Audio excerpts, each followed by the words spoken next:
some articles on it, and there's a few articles saying that this is going to be 3-0, something along those lines. I am going to be rooting for Australia. I would love for Australia to do it. It's always good to see like some upsets at this stage, because obviously if you get an upset in the group stages, chances are that's not going to result in the team going home. It hurts them. It puts them in a vulnerable position, but it doesn't necessarily mean that they're going to be going home. So yeah, it's going to be interesting. I'm really looking forward to seeing how this plays out, what we're going to be getting here, and could we get an upset? But to be honest, I am expecting it to be a case that Argentina should quite comfortably get through this game. So I believe the team news is out. I believe this is the team news for both sides. SofaScore updated to this information. You can see the likes of Messi, of course. You can see Alvarez up front, McAllister, Fernandez in midfield, Otamendi at the back, Romero at the back as well. No Martinez at the back. I think a lot of people maybe were hoping that he was going to get the call up. He was going to get the nods. That might affect a few fantasy teams. Genuinely don't know what that's going to do to a few fantasy teams. In fact, I'm just going to have a quick look, see what it does to my fantasy team. Fantasy World Cup. Let's have a little look and see. Who did I have? Did I have Martinez at the back? I bet I did. Of course I did. Of course I did. Of course I did. And of course it's backfired. So, yeah, I had Klaassen in midfield, who didn't pick up any points for me. And I had Martinez in defence. And of course, he's not playing, is he? No, of course he's not. So, yeah, I mean, look, to be honest, I should have took this into account. This is my fault. I should have took it into account because actually Argentina only played the other day. They only played the other day, and it was something that I didn't consider. They played the other day. Now they're playing again here. The turnaround is like 48 hours. Like, they've had no time whatsoever. I think the same is true of Australia as well. And actually, this short turnaround, you would probably think is going to hurt Australia more because they do not have a squad that they can turn to, whereas Argentina absolutely do. They've got other players that can come in, and they've got other players that aren't going to be as good as their starting 11, but the standard doesn't dip too much. Whereas with Australia, once they start getting past their starting 11, then, you start getting down to some pretty low league stuff. I think Mitchell Duke plays in the second league in Japan anyway. So, if you don't play him, I have no idea what they've got after that. Some of the talent that Australia have got, as we said, is a little bit sketchy at best. They've cobbled together a team. They work as a team. They did so well to get out the group. I don't know that anyone gave them a chance. Can they get something here? Well, I mean, look, football is football. And whilst it's 0-0, they've definitely got a chance. I think as soon as they go 1-0 down, I think that's it, to be honest. I think once they concede 1, I can see 2 come in, 3 come in, blah, blah, blah, blah, blah. But if they can keep it at 0-0 for as long as possible, Australia's best chance might be to get this to penalties, Their best chance might be to take this into extra time, take it into penalties, and just see what they can do from there. I really, really don't know. I really, really don't know if Australia are going to be able to do that. I don't think they will. I think that Argentina are going to be too good, but let's see. You do get shocks at a World Cup. Maybe we get something here. James said, I just subbed out Martinez with Molina. I had an Argentine defense backup just in case. Well, he's not played, has he? So does that mean that I could swap him because the game hasn't started? Can I swap him with can I do that? Oh my God. I don't even know if that's possible, but I don't know if the teams are locked in yet. Hang on. Fantasy World Cup. Can I make a change? Can I make a change? Oh my God.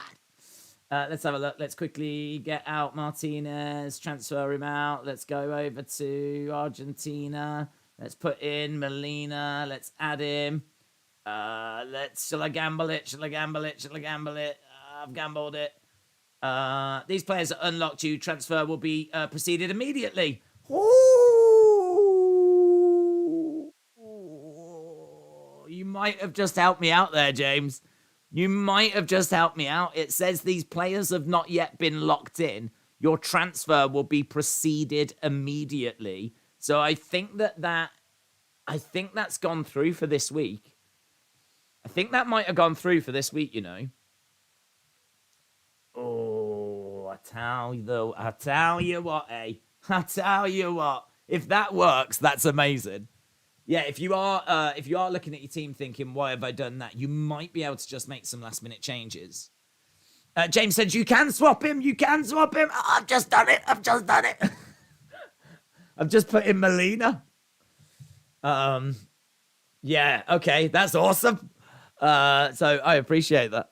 James says, you're welcome. You're the best.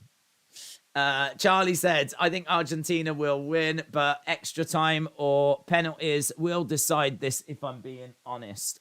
Extra time or penalties will decide this, says Charlie. Enzo is an amazing player from Argentina, and Alvarez could be deadly. I do have Fernandez in midfield. I've got Messi, Fernandez, and now I just got Molina, thanks to James, because I did have Martinez in there. Rotem said, would you say that Denzel has conquered Washington? I think you could say that, Rotem. Yeah, you could say that with some confidence. He did a fantastic job. Gutted about that one. There's not much I can do about that one now, but if you did have Dumfries, then I should imagine you sat there giggling to yourself, to be honest. Rested Andy said, now I'm tempted to change my captain from Richardson to Messi. Yeah, well, I think you can. I think like nothing's locked in. So I've got Messi as my captain. You should definitely do that. Definitely go with like Messi for now. And then if it doesn't work, you can change it tonight. Yeah, you should definitely do that. I must admit, I'm rubbish at doing that. I think that's something I've really missed out on. Every week, I just have a captain and I leave it. But nothing is ever stopping you from... I think you can have someone as a captain and then change it on the night. I'm sure you can do that. I'm sure that by the end of tonight, if Messi has a nightmare, you can change it over to someone different. Not bad considering this is my first time ever playing the World Cup Fantasy. Man, you can't do that in the Premier League, can you? When you play the Fantasy Premier League game, could you imagine if when the team news is out, and you see the team news, but you can still make changes? That's mental. You would think that it would be locked by now. You would think that they would have locked it. Certainly, like, once the team news, like, maybe half an hour before the team news comes out, they lock it. But to have the team news come out, find out a player isn't playing, but still be able to change them is pretty mental. That's pretty mental. I mean, fantastic mental, but it's pretty mental.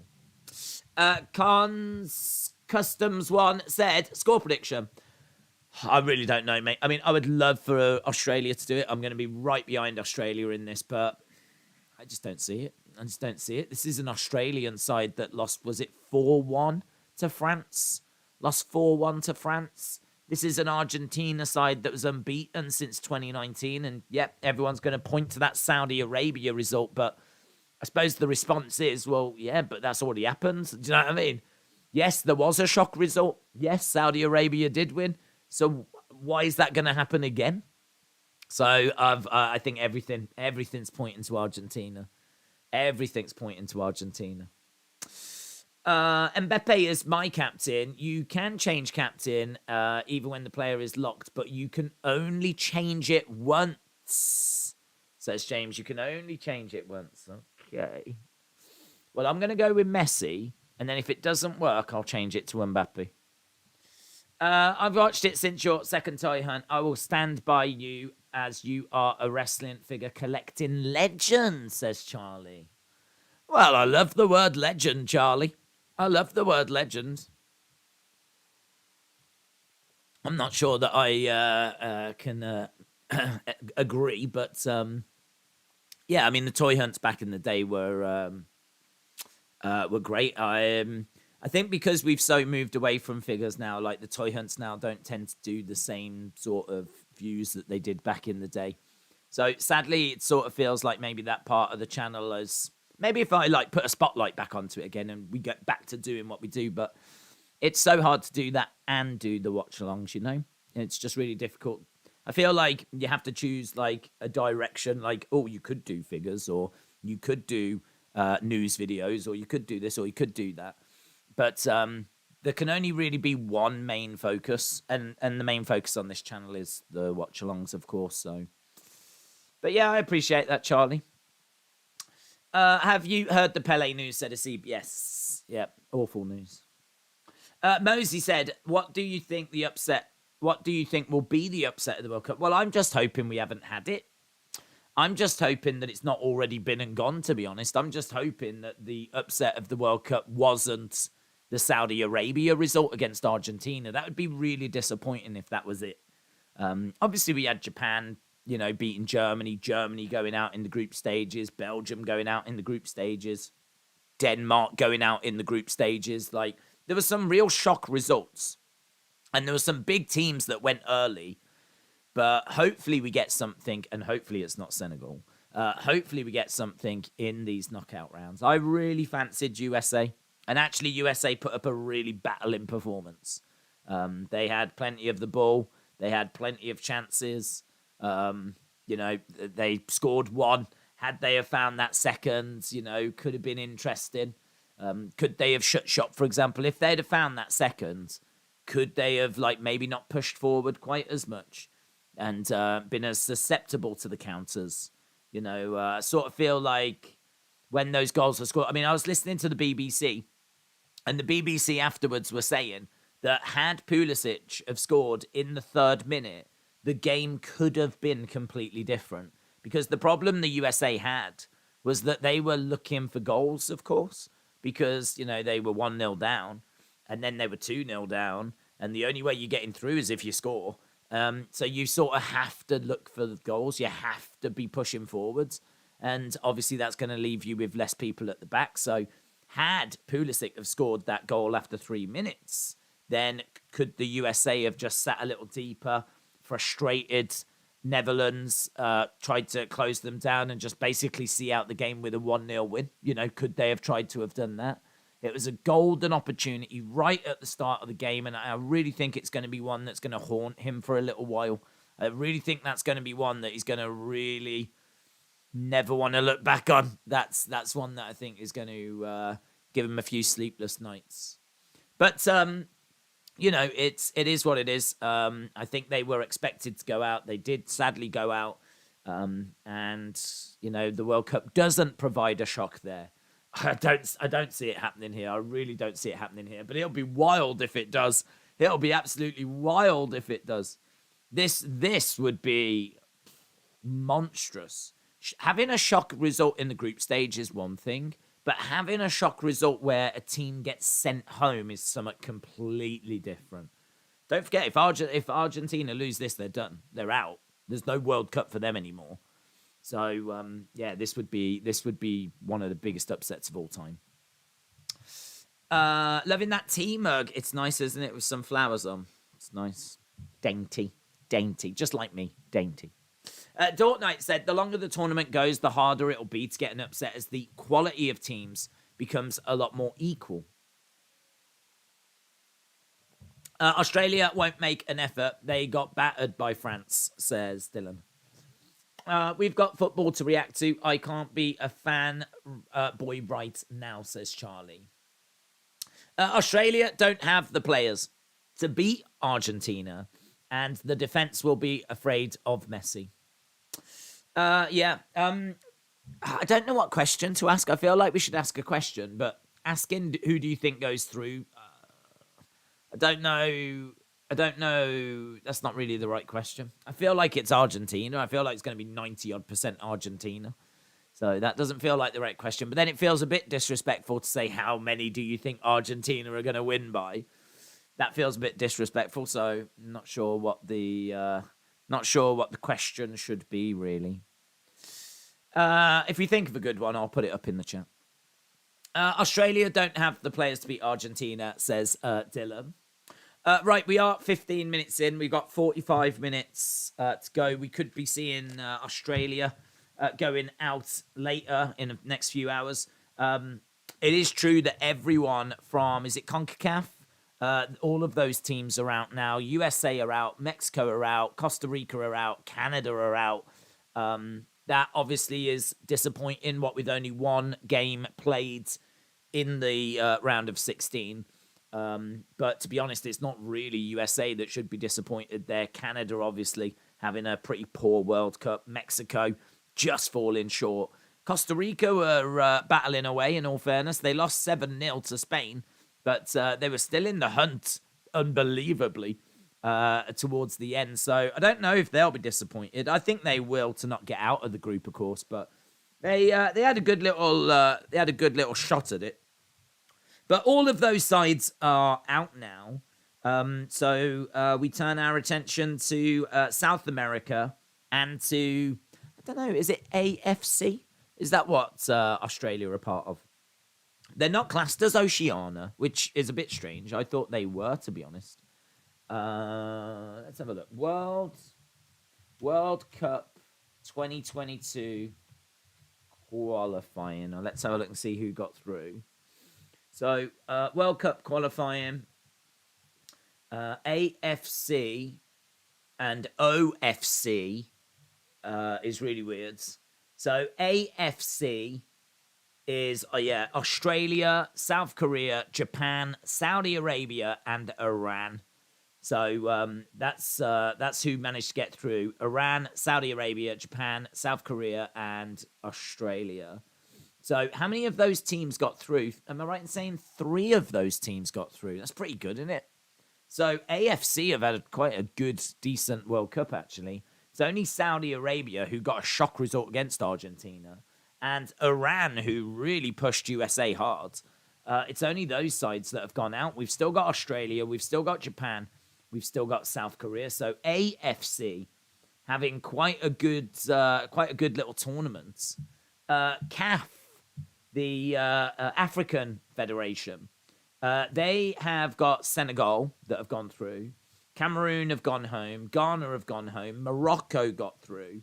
And Tunisia have gone home. So they've got 2 teams that managed to make its way through. So, that's all right. It's obviously better for AFC. It feels like it's AFC that have really overachieved so far. So it's Asia that's really done very well. Obviously, Europe is just a flipping powerhouse.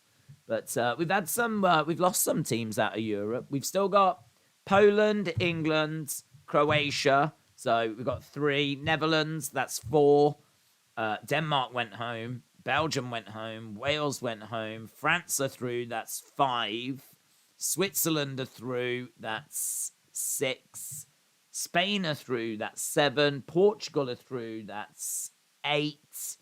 Serbia went home. So I think there's 8 European nations that are through. So, but obviously Europe get a lot more allocations. So, we've got 8 from Europe. We've got 3 from AFC. We've got a couple from CAF. We had 1 from CONCACAF, but they've all gone now.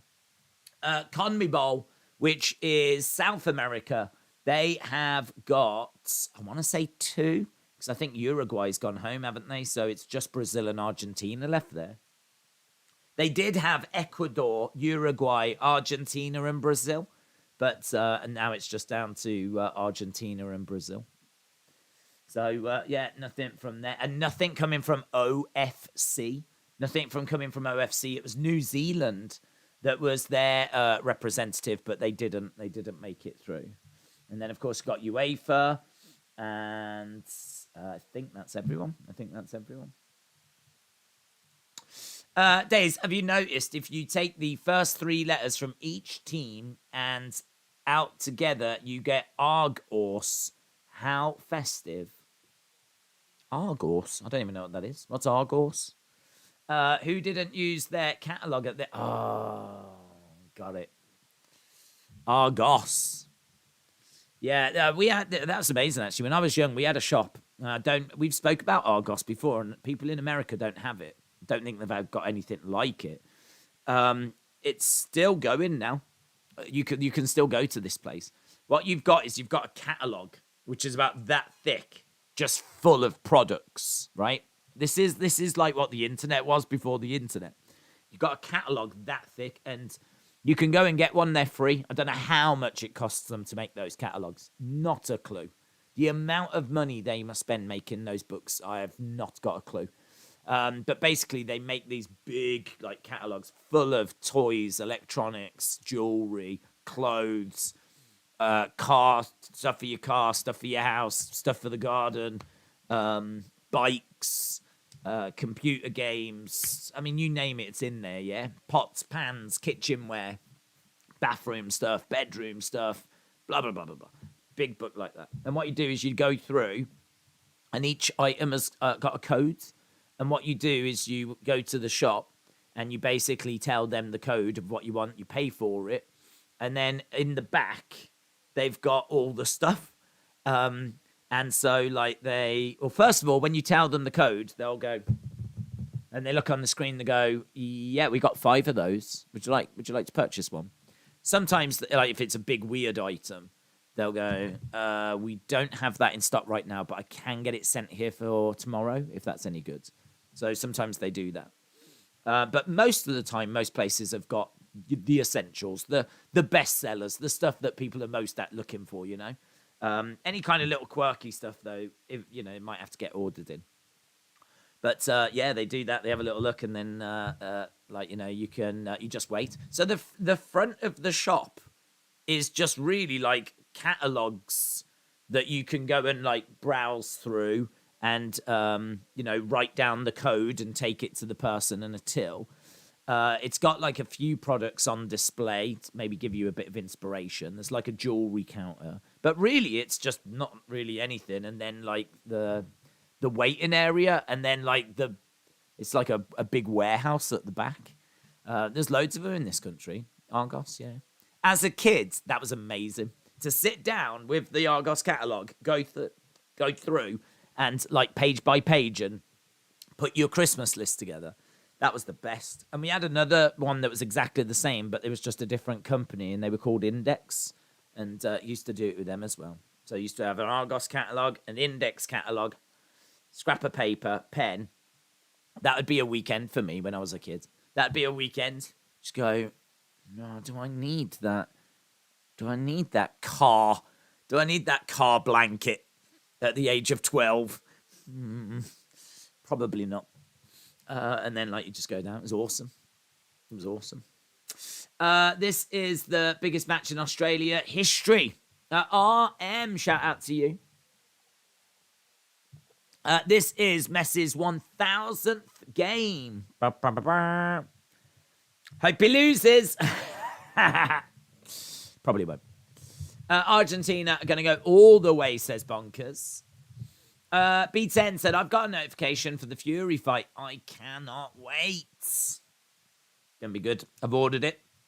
It's ready to go. The stream is set up. That's ready to go. Yeah.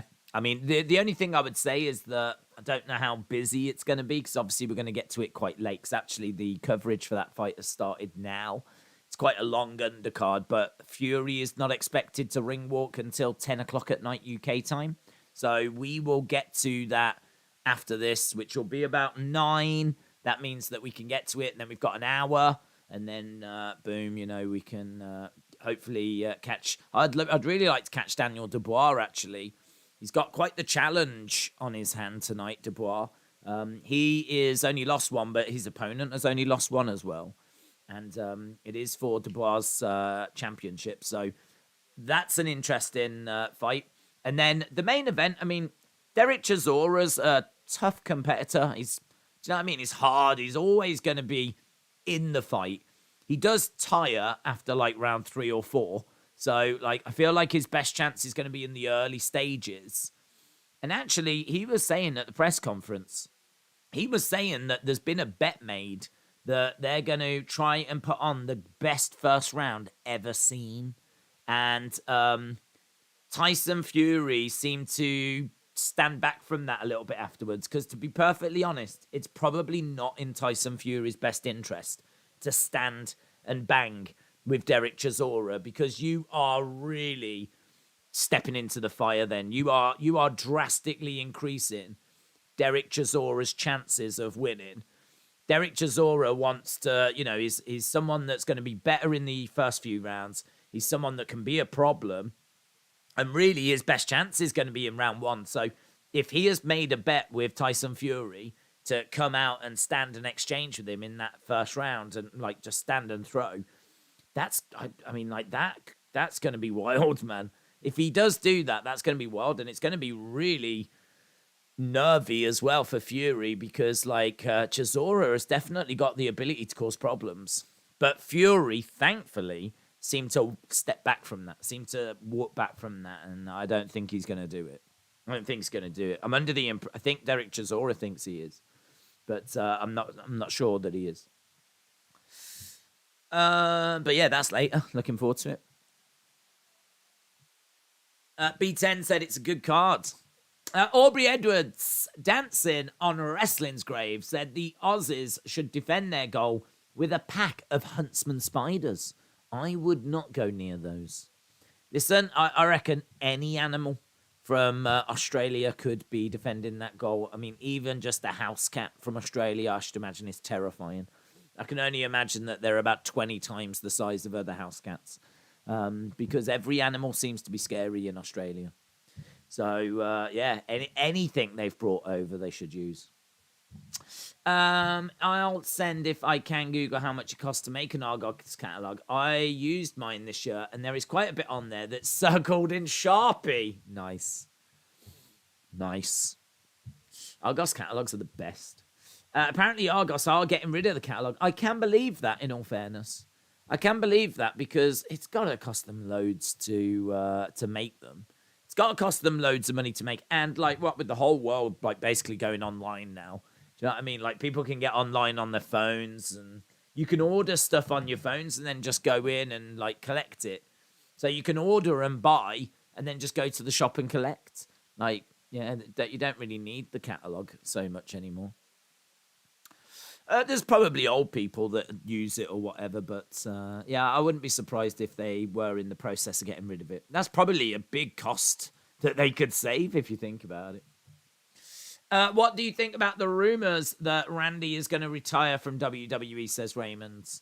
I don't know because I don't know how serious his injury is, and it seems pretty serious. It's the same injury that ruled Shawn Michaels out for 4 years. You know, if this is the end of the road, then this is the end of the road, isn't it? I mean, if his doctor turns around and says to him, like, look, you can't be doing this to your body anymore. He's had a hell of a career. He'll obviously go in the Hall of Fame. He'll obviously get a big send-off. They'll do something for him. But yeah, if this is it, this is it. You know, I like Triple H's approach. Triple H retired at WrestleMania because he rode it till the wheels came off. That's it. He did it until he could not do it anymore. And he said for him, that was the right way to do it. He didn't need a big send-off. He didn't need the Ric Flair WrestleMania 24 type thing. He just needed to do it until he couldn't do it anymore. And that might be the situation that Randy's in. That might be the situation Randy's in. Do you remember when the Seth Rollins Big Fig delivered a Samoan drop through the table? I watched it. JR's voice was screaming, "Good God Almighty!" Do you know what? I mean, my heart, for many reasons, went in my mouth in that moment. That is legitimately a pretty scary moment because I don't know why, but I thought that I was trying to get it to look quite good where it would, like, yeah, slam me onto the table. But the thing was, I never looked at how the table was actually attached.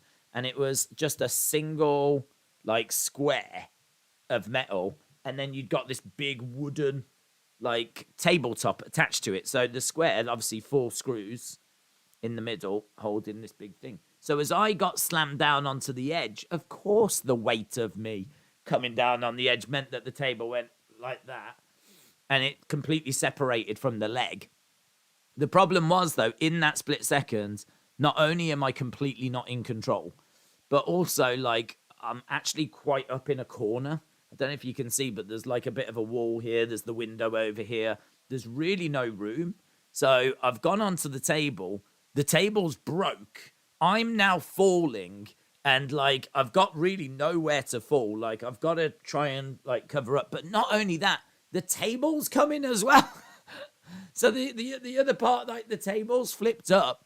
So I'm like, oh my God. I mean, it's one of those where when you're actually, I mean, you're only falling for like a millisecond, right? But obviously, as you're falling, like, I don't know how that's gonna end. I don't know if that table's gonna smash into my face. I don't know if I'm gonna smack my head off the wall. I don't know what the outcome's gonna be. I don't know like I don't know how this is gonna end. Thankfully, I hit the floor. I can't remember where the table went actually. Can't remember where the table landed. I can't remember if it landed on me or what actually happened. But I remember hitting the floor. And yeah, like obviously just checking that I was all right and everything. I honestly, off the top of my head, can't remember if the video is edited as well, because there's every chance that happened. And then I might have been down on the floor for a while, and I might have had a look at the table and done everything. And then obviously then like cut all of that time out, because like the amount of time that I'm like down on the floor, I seriously can't remember. I can't remember how long like that whole process was. It wouldn't surprise me if like, you know, there's I go on the floor and then I cut the footage, and then all the time I'm on the floor or getting up and checking myself or whatever it might be, I might have cut all that and then just like shortened it. Whilst I was like checking myself and checking the table and everything. I don't know. If I rewatch it, I'd be able to tell if I had done that or not. I haven't deceived anything there. I'm just saying I might have cut out like a lot of nothing happening. That's all. But yeah, it was genuinely like, ugh. I'm really pleased that it got captured, though. I'm pleased that it got captured. And with the bookcase falling apart, because that was also not planned. I mean, like, I thought I might knock some stuff off the bookcase, but I did not expect all the shelves to go and the thing to topple over and everything as well. So at that kind of time, I was really like pushing it and pushing things, because I was just trying to, you know, find like fun things to bring onto the channel. But the problem was that by doing that, things were breaking and things were falling apart and things were not quite going to plan. Fun time though, really fun time. Different time for the channel, of course. Why did you even make that video? I'll tell you why. Because I was working in retail. And so what I was doing was I was at work, and then I would come back home, have something to eat. It would be, I don't know, say 7 o'clock at night, something like that. I've then got 3 hours to figure out what to do on the channel. I've got a window of about 3 hours. Once you get to 10 o'clock, you don't want to be making noise.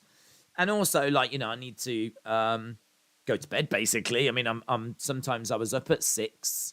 So, you know, like around about 11 o'clock-ish, I might be going to bed. But you don't want to be making noise, because I was in a block of flats. I had neighbours there.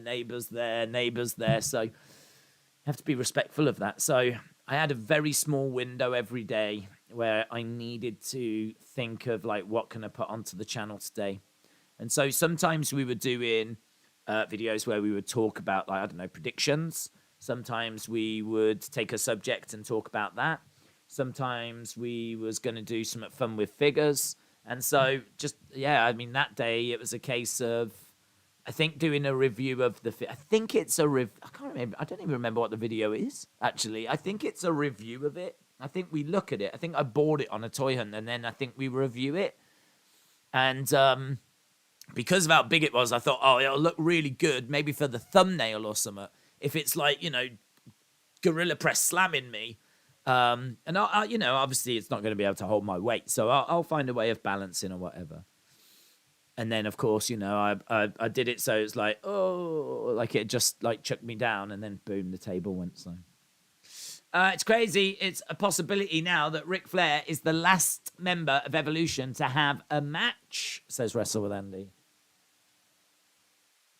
Trini said, with spinal fusion, you have to give the nerves in the spinal column a chance to heal, and that can take 9 to 15 years. Well, I mean, look, don't rule Randy out then. He will be back when he's 56. When he's 56, he will be back, and he will have one last run, and it's going to be amazing. It's why I was shocked to see Orton do it now. It means that injury was awful, says Trini. Chris said, what's your least favourite figure? Eva Marie or normal Eva Basic? Probably... do you know what? Actually, I don't mind the Eva figure. I'll tell you why. Because you always need a jobber, don't you? You always need someone for the other figures to beat up. Or you always need, like, you know, if ever I was going to do a little thing like that, like I've got the Eva figure that I can like trash. Do you know what I mean? So I feel like I can have some fun actually with the Eva figure. So I actually don't hate that. I don't know, you know, least favorite figure. Least favorite figure. Really difficult. I would say, because to be honest, I don't tend to buy the figures that I think look rubbish. And there's been some really bad ones over the years, but I've just always avoided them. So I think I've done a pretty good job of picking up all the figures that I like rather than just picking up everything. I would say there's some pretty bad looking ones from like battle packs. I'm just seeing like a pretty rough looking Gable, for example. Yeah, tricky. That's really tricky. Least favorite figure. Probably right now it might be Velveteen Dream because of the like allegations that are against him and whatever. So like you kind of can't really, I don't really look at that the same anymore, you know. So it'd probably end up being something like that for those reasons. What's the least favorite figure? That's AEW figures. That's why he doesn't collect them, said James. Do you collect figures, James? Do you collect them? I don't know if we've ever spoke about that. Charlie said mine is probably the D-Lo Brown one. Mine's still in its box. So mine's still in its plastic prison. So I don't even know where that is right now. I do have some in a storage unit because it was just really taking up too much space. I can't shout anymore. Days, get the table, says Rotem. I had fusion surgery. Believe me, it takes a long time, says the big guy.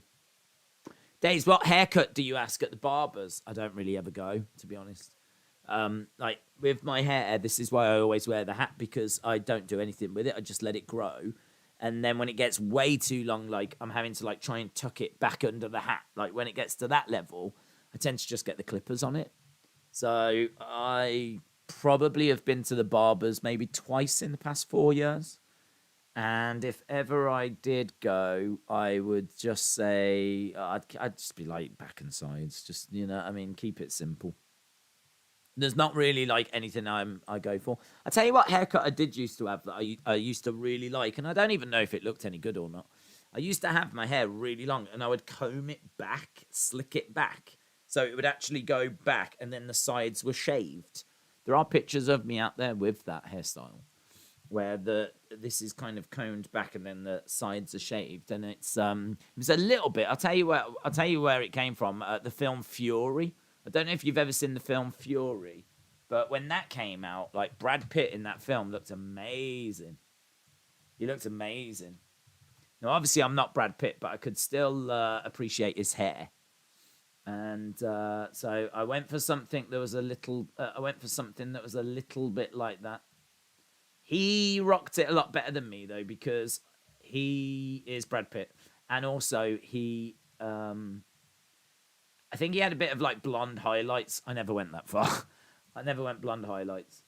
That was Brad Pitt in that film. I mean, that's a good look in it. It's a pretty good look. So shaved on the sides, long on top, and then it's kind of goes back. His, as you can see, is like flopping around a little bit, but it's Brad Pitt. He can get away with it. But yeah, I had something similar to that for a little while. I really like that hairstyle. Days Grealish, yeah, it was a bit Grealish. In fact, I remember going out for a work do, and I even had a little Alice band on. I even had because it was so long. I mean, it would come down to here, so it would go back. I even put a little headband on, and I was getting a few funny looks for that because I'm not a professional footballer, and I feel like they can get away with those kinds of activities, but sadly I could not. So that was, God, when was that? That would have been about 10 years ago now, maybe 9 years ago, something like that. But that's long gone now. I don't have a hairstyle anymore. My hairstyle is this, a beanie hat. That's my hairstyle now. Fury is a belting film, said Dawn. That's great, isn't it? Yeah, it's great. I proper loved the film, and I loved his hair from it as well. So I was proper inspired by that. Charlie said, I collect figures. I got to say, some of my figures are poor and some are quality. Yep. It's the way it goes, isn't it? I mean, like, I think you go through phases. James said, I've got Bulldog, Undertaker, Fiend, Cross, Drew. Might be a few more. It's pretty cool. It's pretty cool. I mean, like, people always say when it comes to figures, like, what should I get next, or what's the best collection? And the answer is the best collection is the one that means the most to you. I mean, you could go down the road of getting every figure. That would cost you a lot of money, and it'd be a flipping nightmare because a lot of them are so hard to get. So you could try and go down the road of getting every figure, go full on Zack Ryder, go full on Matt Cardona. But realistically, you might want to be a little more selective than that. And I've seen people that have just gone after like Golden Era or Attitude Era, or just gone after the women, or have just gone after like the champions or whatever. And some collections out there are fire, man. Most I'd say 99% are just like a real mix mash of just really randomness. But that's because, you know, we all like our own wrestlers, don't we? We all like our own individual wrestlers. Mine is just it's a bit of a mess, isn't it? Mine is like I started off getting the ones with the belts. Then I got sucked into getting like just really as many as I could. And then like, you know, it's just got out of control. And now I don't even know what it is really. It's just like a bit of everything. It's like current stars, old stars, championships, tag teams, women, zombies. It's just got a bit of everything in it. I think if I was to start from scratch now, I would probably target just the belts. I'd have a shelf of all the different belts. I wouldn't really be so bothered about who the wrestler was that came with it, but I would just try and get all the different belts. I'd have a shelf of that, and then I'd have a shelf of late 80s, early 90s. I'd have a shelf of that. And that would do me, to be honest. That would do me. Maybe I'd have a shelf of earlier than that as well. You know, like Bruno Sammartino, Mae Young, Superstar Billy Graham, Classy Freddie Blassie, early Hogan, Iron Sheik, Head Shrinkers, Wild Samoans. Like, you can get all of those. So maybe I'd have a shelf of that. Maybe I'd have a shelf of 80s, 90s. And then I'd have a shelf of the belts. And I feel like if I was going to start from scratch, like, you really need that sort of discipline. You really need that kind of guideline. Otherwise, you just, like, that looks good. I'll have that. That looks good. And there's not really much rhythm or rhyme to it. So, if I was to go back and give myself some advice, I'd say that. I mean, which is annoying because when I started, I only wanted the belts. So it's really annoying that I started off with that mentality and somehow along the way I lost it. Temptation got me. That's what it is. Moldy said, I brought Rumble 23 Vader this morning. Can safely say Toy Hunts are the reason I have over 200 figures, says Moldy. Oh. Yeah, I mean, that's amazing. That's an amazing collection to have over 200 figures. It's just like displaying them and making that collection stay relevant. I found that a challenge, actually. Because like I've got them all over there and they're there and I love looking at them and I get lost in the details of them all. But most of the time I come into this room, sit down and don't even pay them attention. I mean, they're there, which is really nice. And it's a great looking background, so I love them for that as well. But like, I don't know, maybe they're just in the wrong room. Maybe if I had them in my living room, like maybe then, and I saw them a lot more. And then also, you know, when people come round, they would be like, oh, wow, look at these, you know. Like, I think all of those kind of interactions breathe life into the collection. So, Yeah, I've probably got them in the wrong room, to be honest. I've probably got them in the wrong room, just buried down in the basement. Days, it does kill. The bank said, Moldy. Some are still in the box. Well, do you know what? Actually, right, and I know you might not want to hear this, but they've got good resale value. So if ever you do like look at them and think, well, do you know what? Do I really need that one? You can normally sell them and get your money back, to be honest. You should be able to get roughly back what you paid for them. I mean, certainly the older ones, there's a good chunk of them that have gone up in value. So some of them have actually might not have been a bad investment at all. But obviously, most people are going to want to keep them. So yeah, it's just down to what you want to do. They're just showing all the games and all the goals that Messi has scored. In 2012, he played 69 games and he scored 91 goals. I don't even know how that's possible. He played 69 games and scored 91 goals. I got one of those IKEA glass Deltoffs with 4 shelves, and I just dedicate a shelf to a different era. That is honestly, I think, the best way of doing it. That is honestly the best way of doing it.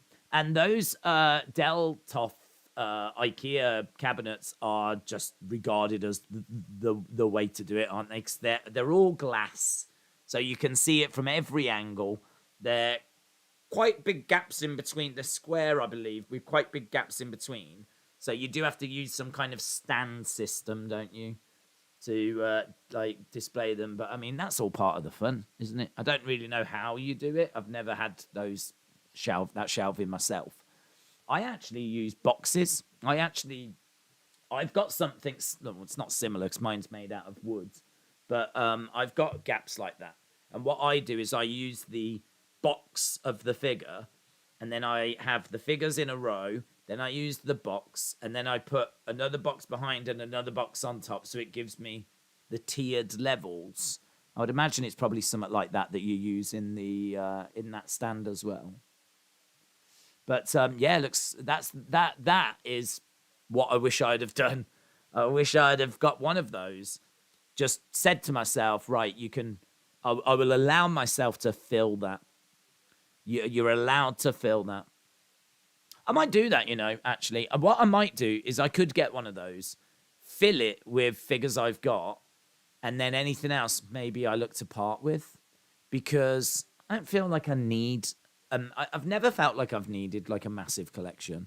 I've never felt like I've needed that. It's just over time with so many toy hunts, like it just naturally occurs.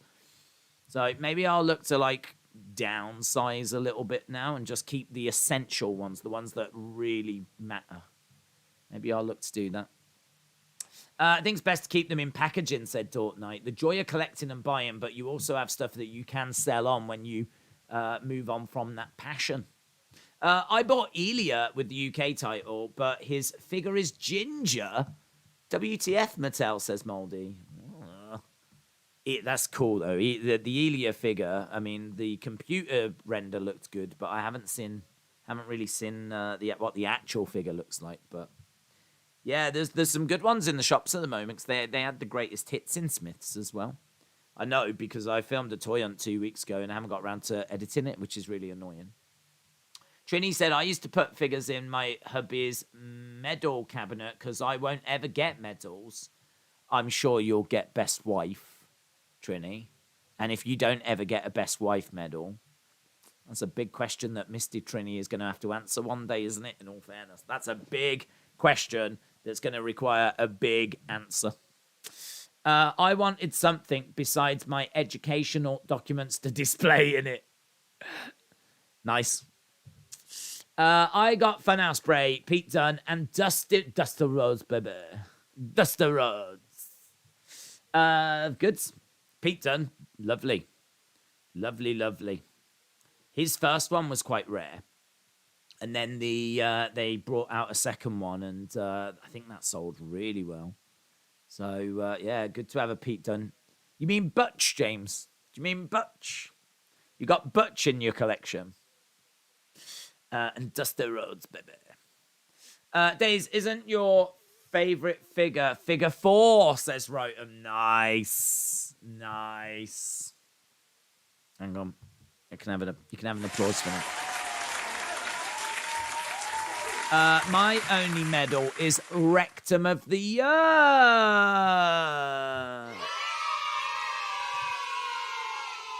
I voted for you, in all fairness.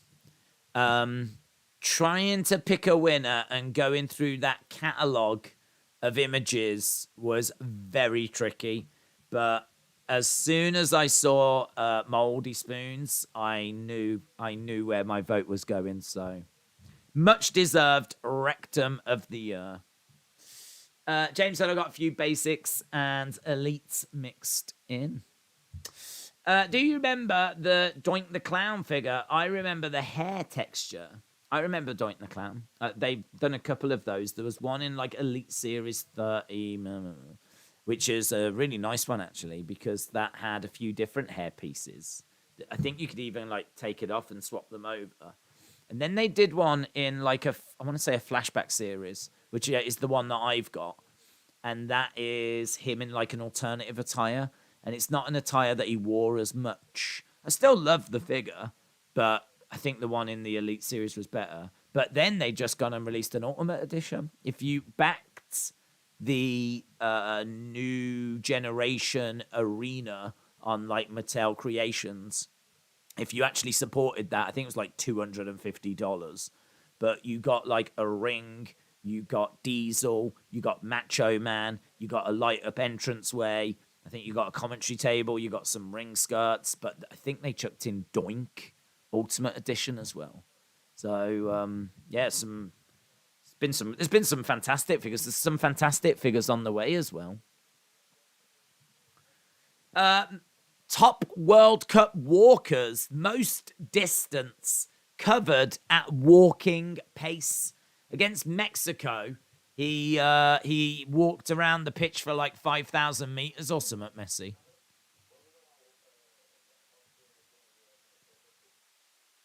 Right. Australia are going to sit deep. They're not going to worry about possession. Number 22, Irvin. Beautiful moustache. Look at that. We've gone right in on that moustache. We've zoomed right in. Been talking to kids. Obviously, they've got some mascots. There is Messi. Do you think the little... I wonder if the little kid ever turns around and goes, I just want you to know I prefer Ronaldo. I wonder if there's any kid that does that. I wish there was. Mr. Messi, I just need you to know I prefer Ronaldo. I don't think you're as good as Ronaldo. Unlucky Charm, shout out to you. The problem with Dusty One is that you always have to keep cleaning it because it's always dusty. Dusty roads, baby.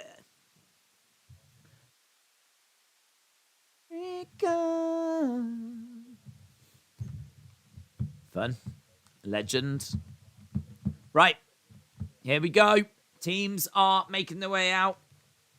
Can Australia give us anything here? Is there going to be anything for us to get our teeth into? Or is this going to be 1, 2, 3, 4, 5? This could be any score for Argentina. I want a China figure to go with the China Funko.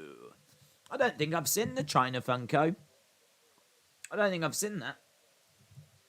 China Funko.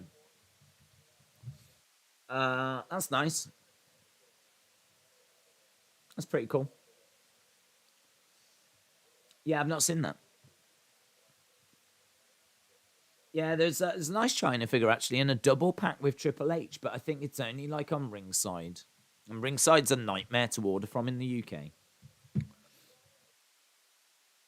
Please rise if you can for the national anthem. Messi, Messi, Messi, Dusty Rhodes, some of a plumber, the legend. Yes, Hayden, yes. Rage Kid says 2-0 Argentina. Rotem said prediction. Prediction. Get your predictions in. What do you think this score's going to be? Thinking that it's going to be Argentina, but by how many? How many are Argentina going to get here? How bad is this going to get for Australia? I hope that they score. I really hope that they score. It'd be good if they scored early, because then, like, it would make the game interesting. But pretty sure that Argentina will take this. Pretty sure that they're going to win this. But by how many? And Lucky Charms says 4-1. Rage Kid says 2-0. Moldy said Messi is the best I've ever seen play the game. James said 3-0. Charlie said, I've sent you a picture of the WWE figure arena. Take a look at it. I can do that whilst there's the national anthem being played. Right, so that's it for the Argentina national anthem. Next up will be Australia. And then we will be underway with this in a few minutes' time. Where did you send it to? Did you send it to the old account or the UFC Days one? Because the old account is deaded. It got deaded by Elon Musk. Elon Musk deaded the old account. Right, Australia are getting their national anthem right now.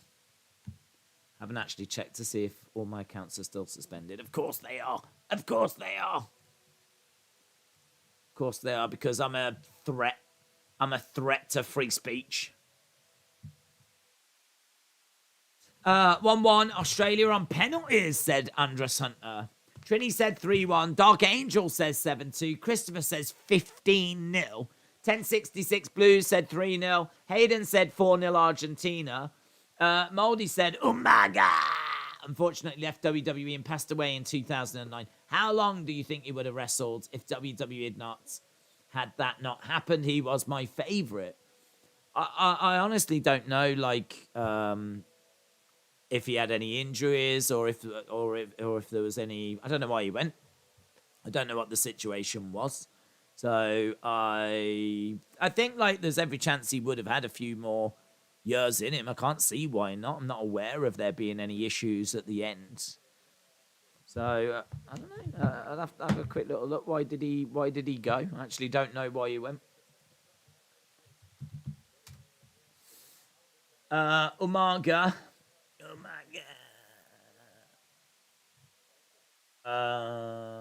He came back.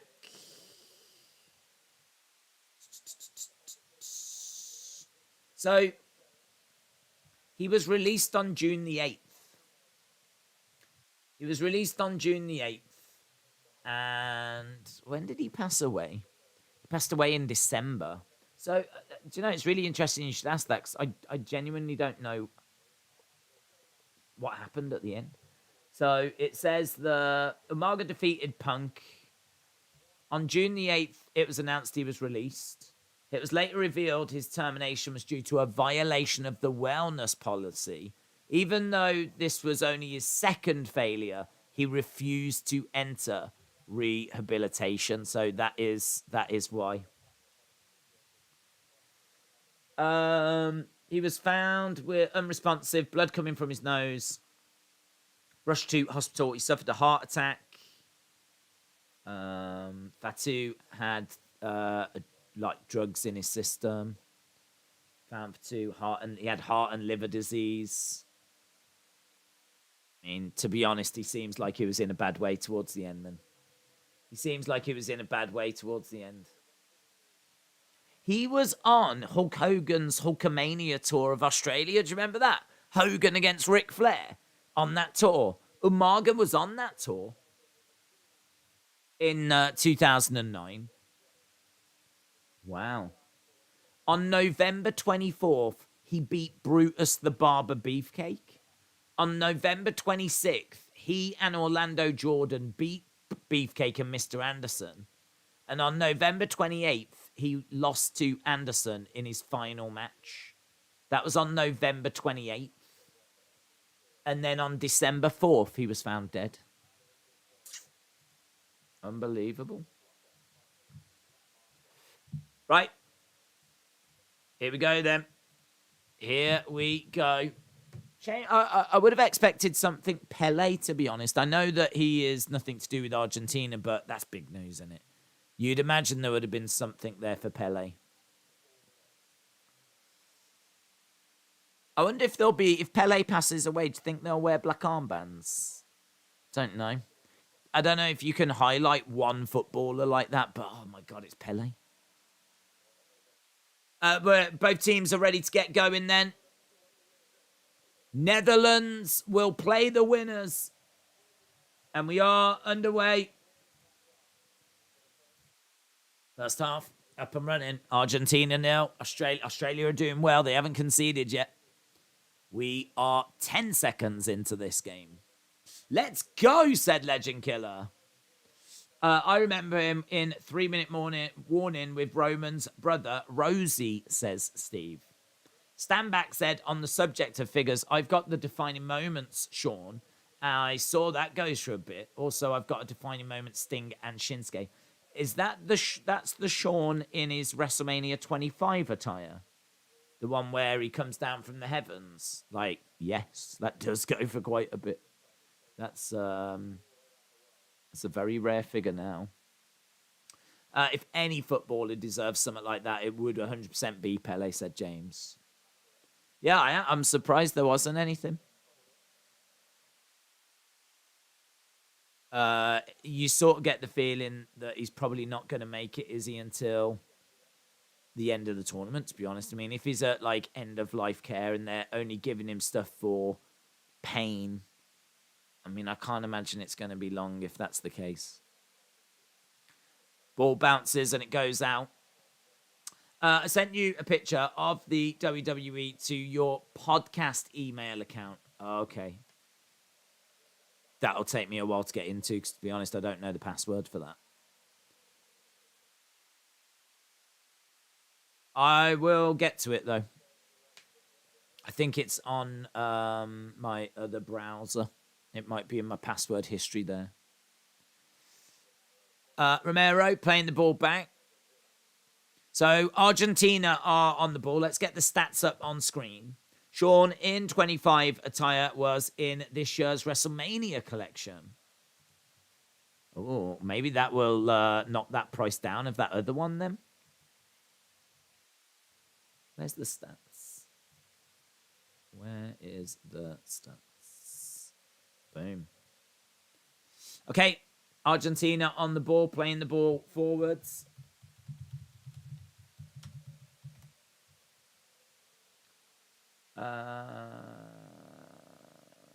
Yeah. I'm just looking at the WrestleMania collection now.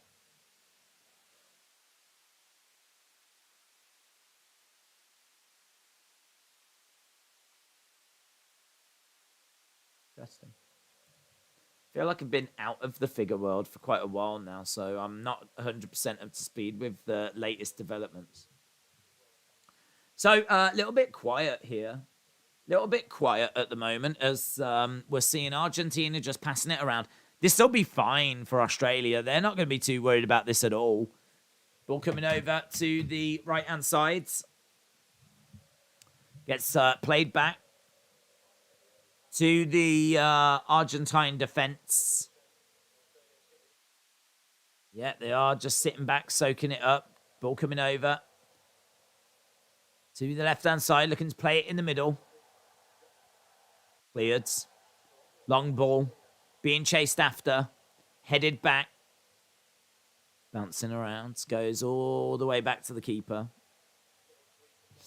I'll be surprised he's still with us tomorrow, just going on experience with my dad, says James.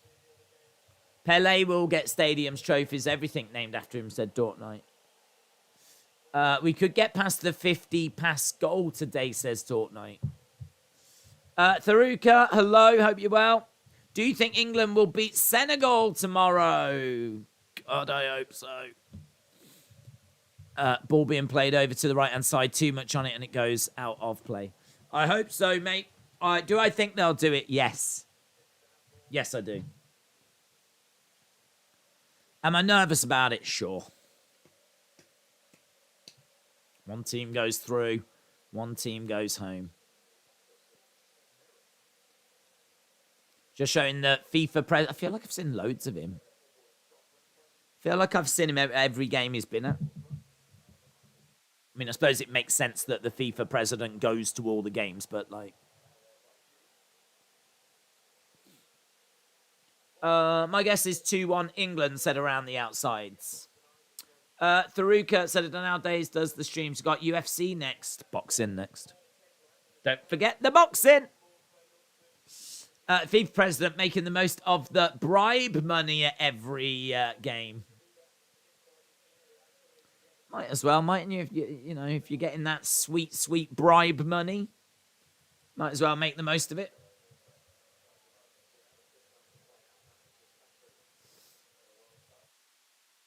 Argentina passing the ball at the back.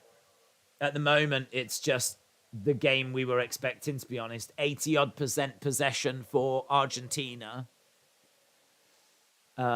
Not really much threat from Australia. They are trying to close down, though. They've driven Argentina all the way back to their keeper. Argentina playing the ball forwards. Comes over to the left-hand side, down the line. Being chased after by the Australian player. Dagonek.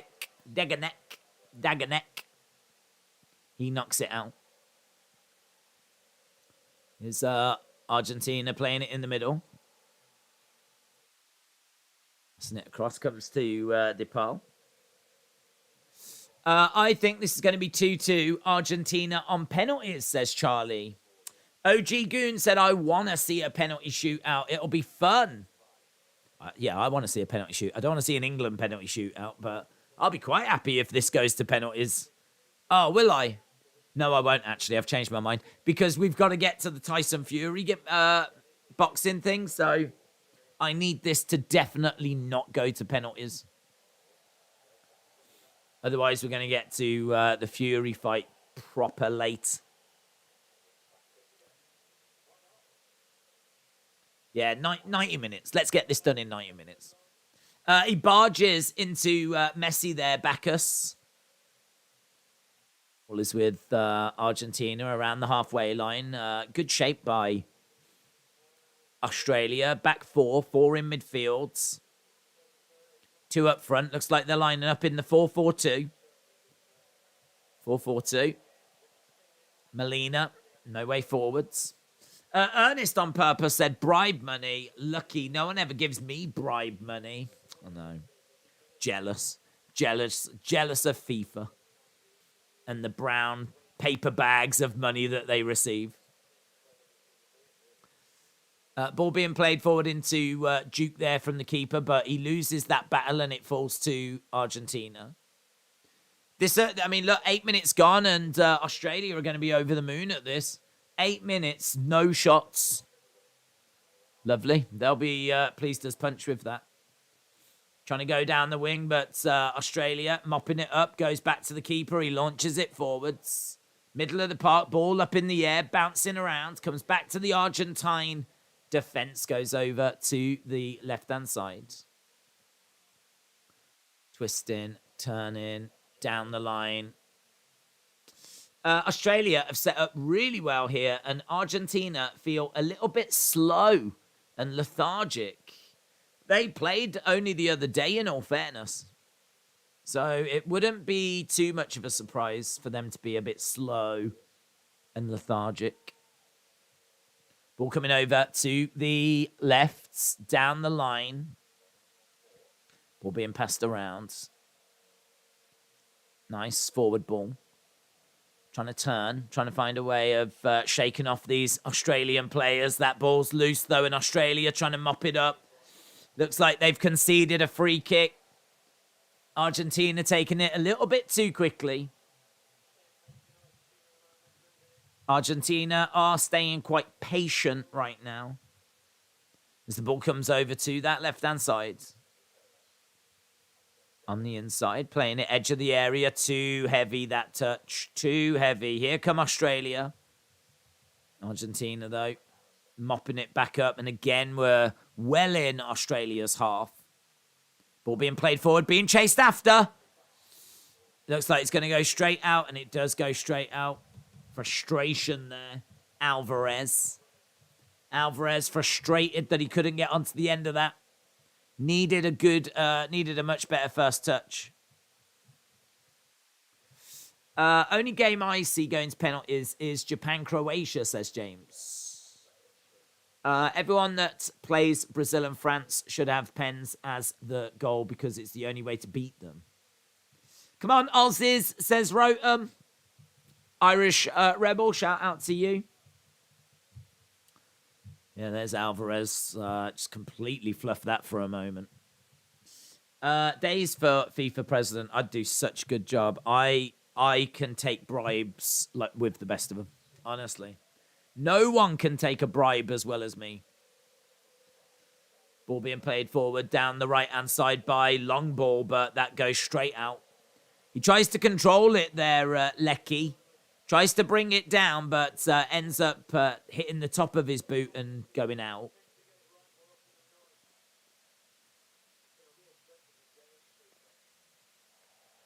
Right, here's Argentina again, passing it around in midfield. We've had 11 minutes gone so far. Messi on the ball. You can hear a roar from the Argentine fans when Messi does anything. Doesn't even need to be any good. Doesn't even need to be impressive. Just whenever he does anything, there's like a, oh, ah. Right, we are into the 12th minute.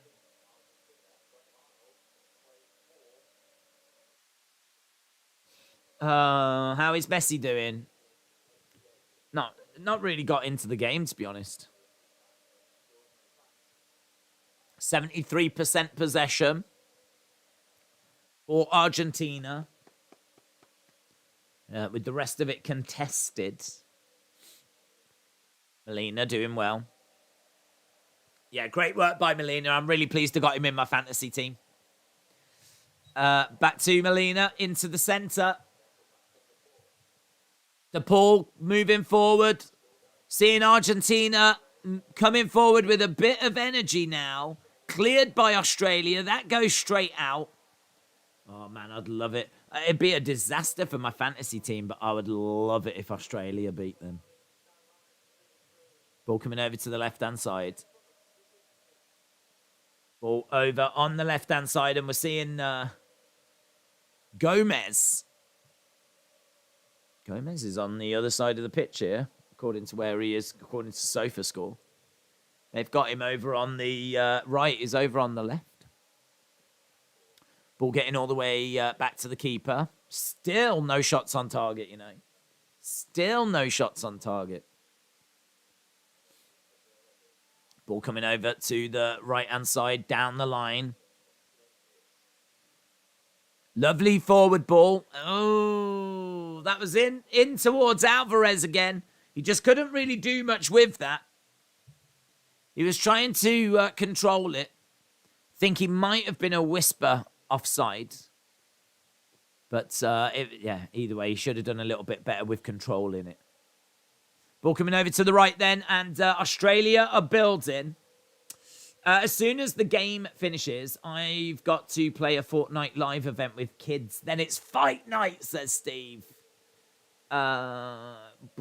Day's bribe would make every other FIFA president bribe look like loose change. Yeah, I would say I would bring bribing into the into 2023. I'd really shake up the world of bribing. I'd be the poster boy for Bribe magazine.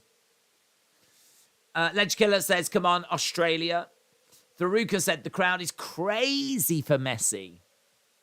Trini said, I always knew the banana cartel was behind you, trying to get us to eat more bananas.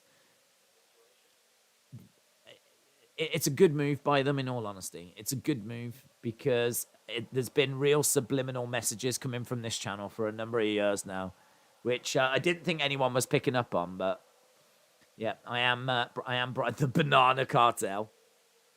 The banana cartel. The most deadly of all the cartels. Yeah, you don't want to mess with them. You don't want to mess with the banana cartel.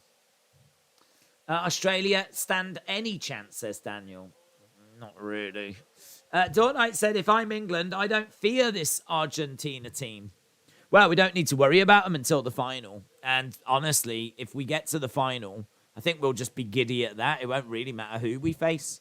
Whoever we face in the final, I don't, I have to think it's going to be like an incredible team because they will have come through a very difficult side of the draw.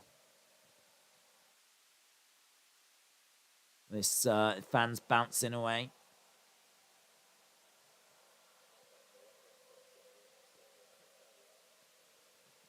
They said it's like playing an away game for Australia in this stadium.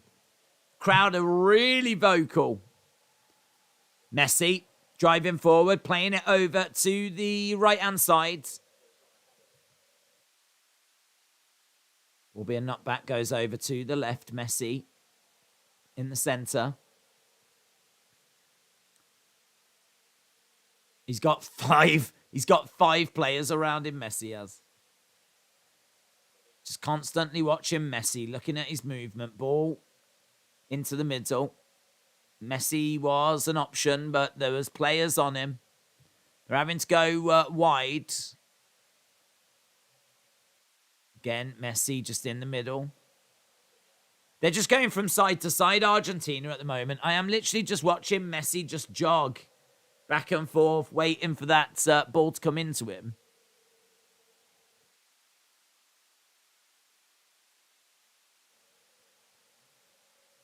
And Argentina just keeping it, passing it around. Yeah, it's really good defensive organisation. Really good. It's just nowhere for Argentina to go. Being passed around, coming over to the left-hand side. Trying to create a bit of space. Shot goes well over. Yeah, I mean, to be honest, it's all a little comfortable for Australia at the moment. It's all a little bit comfortable. Days will pay me 50 billion and you can just be named World Cup champions. We'll find a way. Japan, Croatia, maybe the closest game in the top 16. France, England would be a fun game, said Daniel. Are you going to be doing the Women's World Cup, said Massinger. I think we'll look to do the US and England games. But I don't think we'll do like we certainly won't cover it like we have this. It's still growing, and I don't think it's quite there yet. Through ball, up in the air. But the English team are obviously doing very well. They'll go into that as one of the favourites. And obviously it's massive in America, isn't it? Because you guys are so successful. Alex said, I'm watching the match. I depend on you to give me the hype I'm missing from the crowds. Crowd are doing all right in this match, actually. Crowd are doing all right. They're a little bit vocal. They're making some noise. They're singing away at the moment, actually. But there's really not much for Argentina to do at the moment. They're really struggling to find a way forward. They do have Australia a little bit stretched. Australia have got the ball. I don't think they're going to have a clue to know what to do with it. They've just gone about 10 minutes without the ball. Going down the line for Australia, trying to pull it back, edge of the area. He's battling away. The ball does go out. Nothing happening there. So Australia just had a little moment. Yeah, he was trying to get away.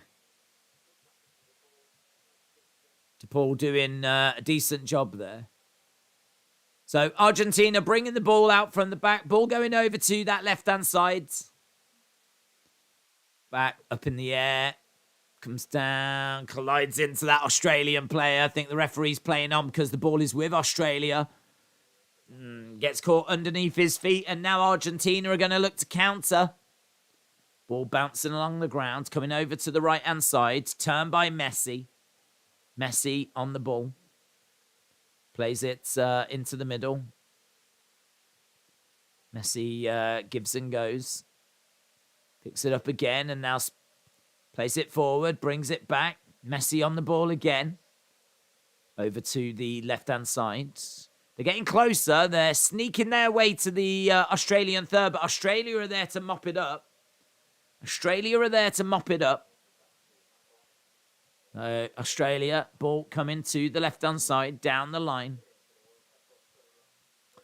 What do you think of France-England game in the quarterfinals? I think it's the match that most predicted before the tournament. I think you could look and go, well, England will probably win. France will probably win. It'll then be France versus Senegal. I don't know who they... England versus Senegal. I don't know who they thought France was going to play. Maybe Mexico. But it's turned out to be Poland. I think that that's going to be a really interesting game. I think this is the game England have been building towards for a long, long time. I think England against France, if England get the result in that, because, you know, there's accusations around England that they have easy routes to finals and that they can't beat the bigger nations and all this kind of stuff. I mean, they did manage to get a result against Germany at the Euros. And we've had some good friendly results as well. This England team is definitely capable of beating other big European nations. I think most people will expect France. And I will go into that game just being like, do you know what? I actually will go into that game thinking, if this is the end of the road, then so be it. If this is the end of the road for England's World Cup, then so be it. Because this is where a lot of people think we're going to fall anyway. So I can't go into it with an expectation that we're getting past France. I can't go into it thinking, yeah, we're going to win this. I can go into it with confidence and hope and optimism. But I can't go into it thinking, yeah, we should win that. So I just bring it. Just bring it. You know, what have we got to lose? I mean, like, we've got a chance to win that game, definitely. Definitely. And if we do, we're into a World Cup semi-final again. We're into a World Cup semi-final if that happens. Where we'll probably play like a Portugal or a Spain. But just take it one step at a time, don't you? I think England have looked at times quite good in this tournament. So I don't think they should fear anyone. No team won all three of their group games. No team won all three of their group games. And I think there was only a few teams that stayed unbeaten in the group stages, with England being one. France lost. Brazil lost. Yes, they were changed teams. I'm aware of that. But even so, the fact remains. Australia have got the ball, playing it over to the right-hand side. If the game seems flat, if it seems flat and maybe a bit dull, then just know that Australia are doing fantastically well, because that is exactly what Australia want. They absolutely want this to be a little bit flat, a little bit dull. Because they don't want Argentina getting momentum, playing with belief, pulling them apart. They don't want them to find their rhythm. They don't want any of that. Australia are just edging forward, and they've won themselves a corner. Could Australia get a goal from this corner? It would be amazing if they did. Come on, Australia. Just sent you some on Twitter. Have a look when this is done. And what Doha has done for Pele. Okay.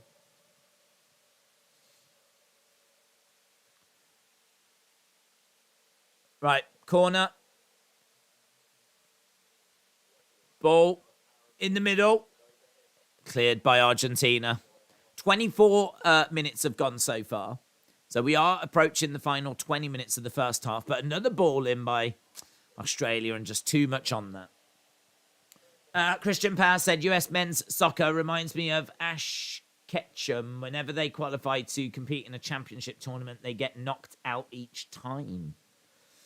I need Messi to wake up, says Daniel. I'm surprised Argentina haven't scored yet, said Charlie. A lot of people think Brazil, France could be the final. What do you think? Yeah, I would say that Argentina have got a chance to get there. I would say that England and Spain have got a chance to get, and maybe Portugal, have got a chance to get there. So I think that if you was to look at the two favourites to reach the final, I think you would go with that.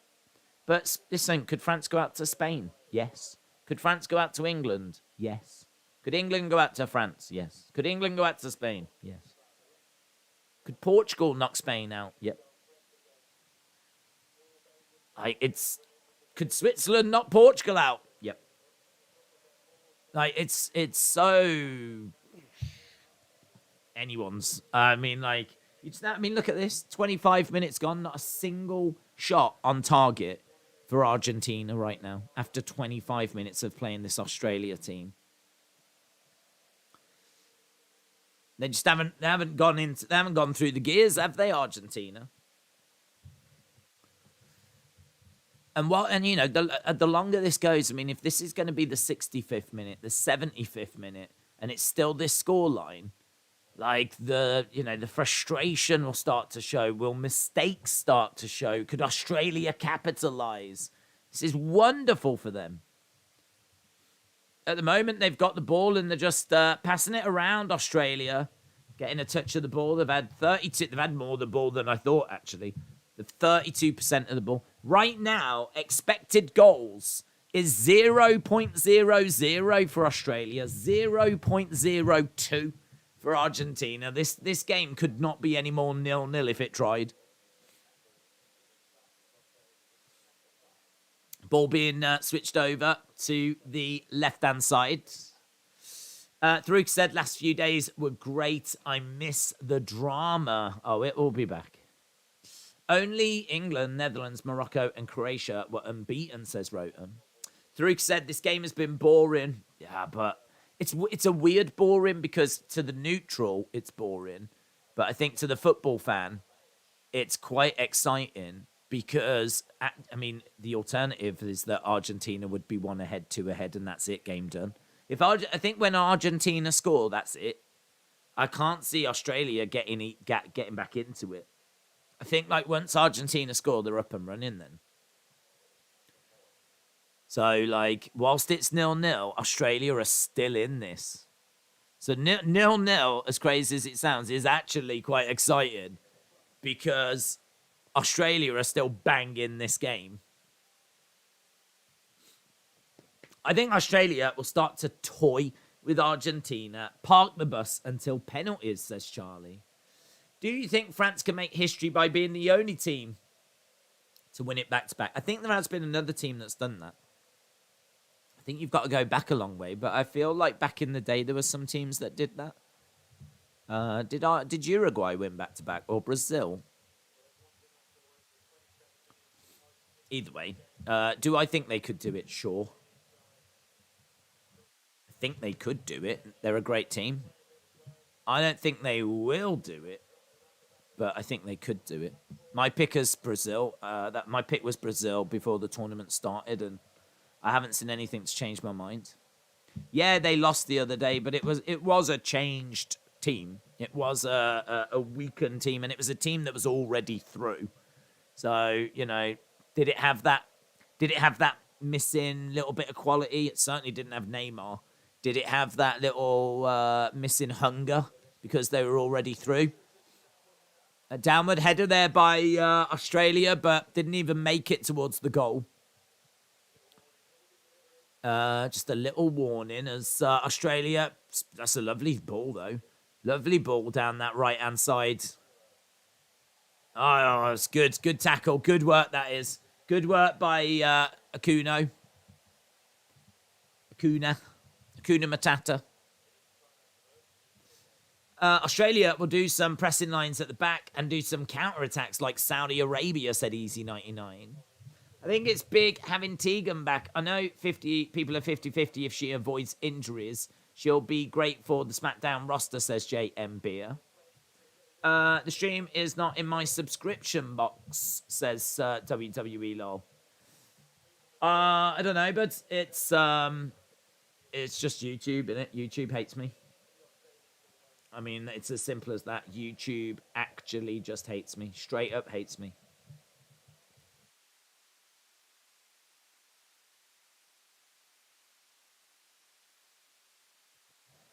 Ball is with Australia.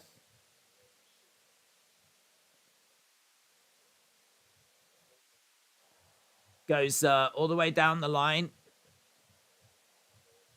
And it bounces. It's up in the air.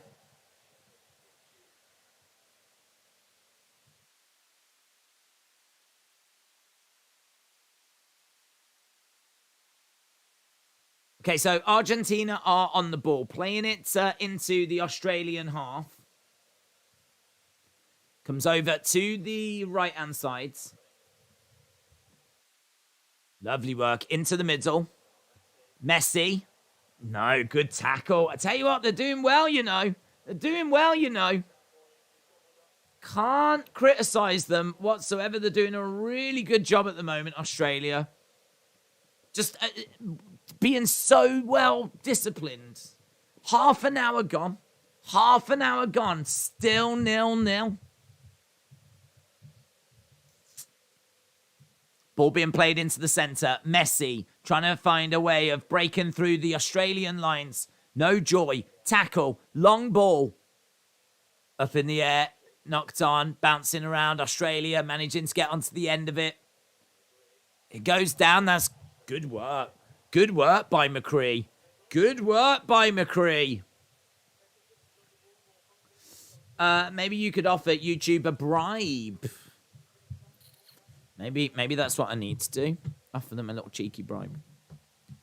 Leave a like if you've not left a like. Likes probably make a difference. How many likes are we on? 65? Yeah, we definitely need more likes. We definitely need more likes. Leave a like if you've not left a like. Maybe that will let YouTube know that people care and that we should be treated with some degree of respect.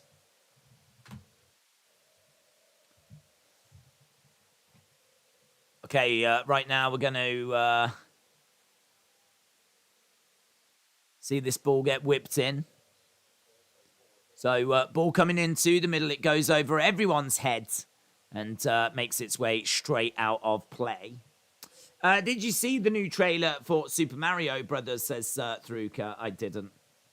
I've seen like a little teaser trailer. It's like the computer generated thing. I saw like a little, haven't seen like a full trailer.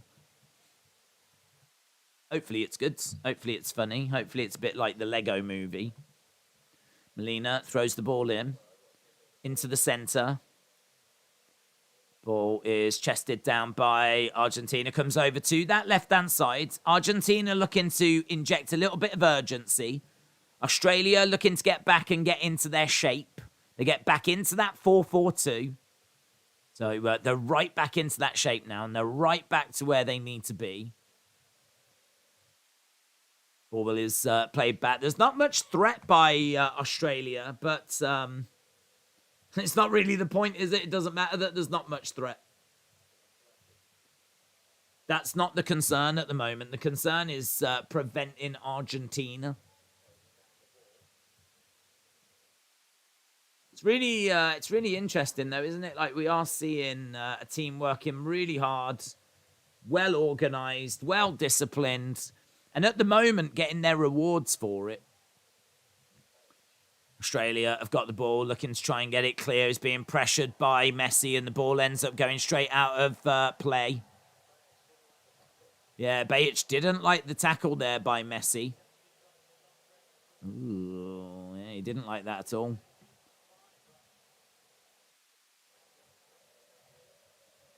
Messi is there's a throw in. He's waiting in the middle. Ball gets thrown in. There's an Argentine player that goes down. You just sort of feel like they're getting a little bit closer now. I think as this game is getting a little bit more fiery, I think this is going to favour Argentina. Really, what Australia have been doing really well at is just keeping this, like, quiet. And actually, now that Argentina are getting a little more fired up and there's a bit more aggression, I think that's going to favour them. Well, here we go. Look, we've got a free kick. It's in quite a dangerous position. They're going to look to whip this in. We'll see what they can do with this. Messi standing over the ball. He's got the ability to score from here. But I don't know that he'll go for that. I think he always has a little look, but it's played in. It's put right in the awkward position. Edge of the area. Passing around. Shot comes in. It's in. Messi scores. Messi scores. And there's the goal. Messi scores. Oh, and a goal for Messi. A goal for Messi. Heartbreak for the Australians. They've done so well. But the problem was they gave that free kick away. It just allowed Argentina to do something, find something, get Messi into a dangerous position, and he slots it home. Messi scores. And I don't know what he moves on to now goal-wise. I don't know how many goals he's had at this World Cup. So, ball. Yep, bang. Look at that. So he manages to actually score and get that past about 3 Australian players and the goalkeeper. In between the legs of the defender. Past the desperate dive of Matthew Ryan. So Messi. Ooh. The GOAT, says the game. The GOAT. It's a lovely finish. It is a lovely finish. Have a look, see who provided that assist. I don't know who it was that he linked up with. They say Otamendi. Otamendi with the assist. So Otamendi gets the assist. I almost put him in. Yeah, I fear for Australia now.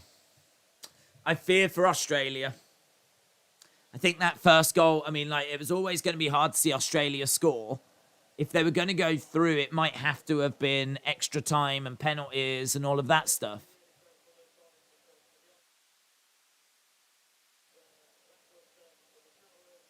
They were saying, the commentators just saying they should be really grateful that they've got Messi so that he can provide that kind of moment. Because the performance was lackluster. The performance was lackluster. The performance was lacking. There was no real urgency. And, yeah, very disappointing. Very disappointing from Argentina up until that point. 9th World Cup goal for Messi. He's now gone past Diego Maradona, and he scored. Of course, he scores on his 1000th game. So, stadium are singing and rejoicing. Australia picking up a yellow. 13 goals in his last 8 matches. He is still doing it, says Tharuka. Can you see my picture? I don't have access to it. I'd have to go onto a different browser to get into the Wrestling Escape Pods. If I get a chance to look at it, I will look at it. But the Wrestling Escape Pod email is not one that I can easily access, to be honest. But that was Messi's 3rd goal, says James. Thank you. That puts him right up there with joint leaders now. Part of me wants him to score again because he's in my fantasy team, but then part of me doesn't because, like, at the moment, he's joint leading with Rashford. And it would be nice for Rashford to get the golden boot. That probably ain't going to happen, though, anyway, because we don't even know if Rashford's going to play. It's going to be a Australia free kick. Ball is played back.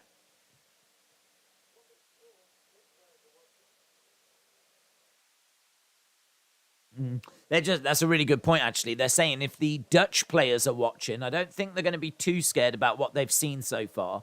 Messi is clearly the problem, but there is a game plan to deal with this Argentina side. Actually, that'd be a really good game, won't it?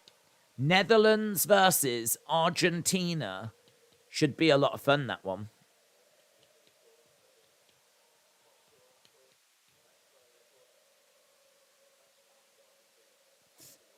Be patient. You will see it when he gets time.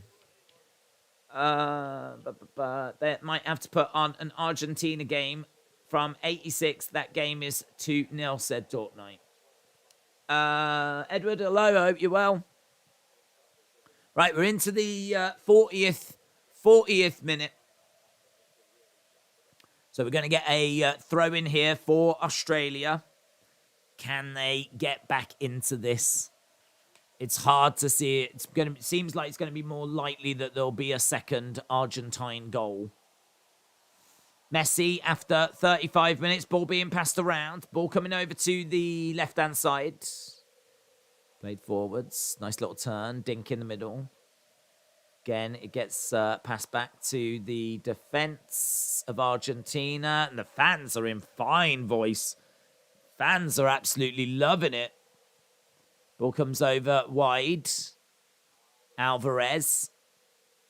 Playing the ball back. That is switched over. Now they're applauding away, singing away. Singing their way to the quarterfinal. Still a little way to go, of course. Molina playing the ball back.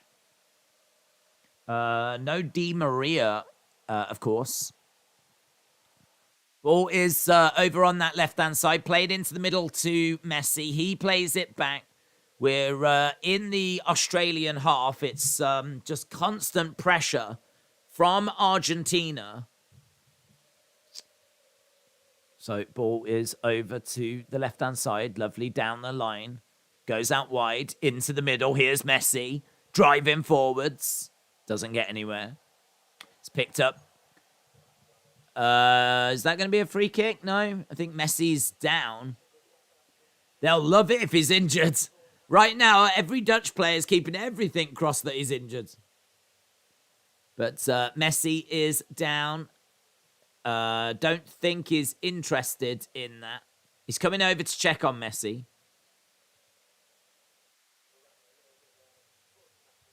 Yeah, he got the ball, but his studs just catch Messi afterwards. Messi's back on his feet, though. We've only got a few minutes left of this half. Ball is knocked all the way back to the Argentine goalkeeper. Imagine England-Netherlands final. I don't think it will happen, but can it? Yeah, it can happen. England-Netherlands final could happen. I don't know that it will happen, but we are on different sides of the draw. Take Messi off the ground after half-time. We don't need him injured, said Tharuka. Dortnight said Argentina have gone up a gear or two here. Daniel said the Argentina crowd is going crazy. Tharuka said, who do you think will be the face of WWE in 5 years? It's an interesting question. The face of WWE in 5 years.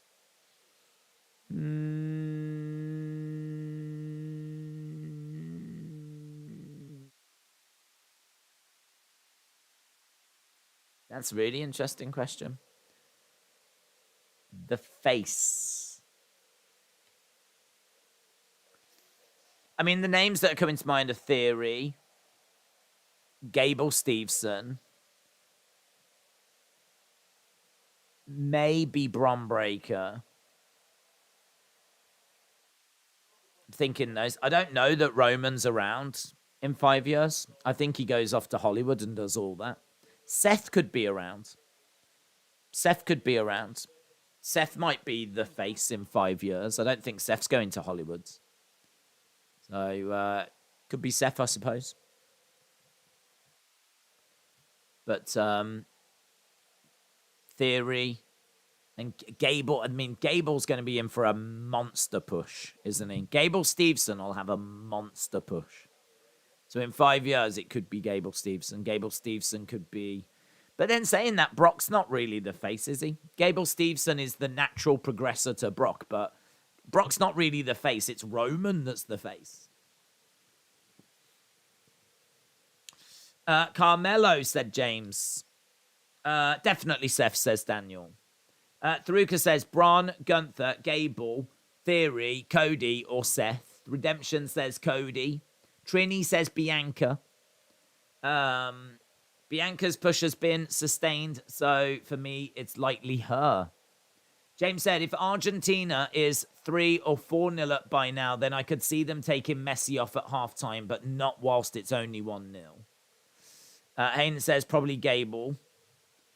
I hope Rhea Ripley is watching this game with Dominic. I hope that as well. Bruno said Logan Paul. Van Dijk versus Messi will be good, said Easy99. That will be good. The only thing I'd say is Van Dijk just doesn't seem to be quite the player he was before his injury, but it'll still be a really good battle. 2 minutes of added on time here. 2 minutes of added on time.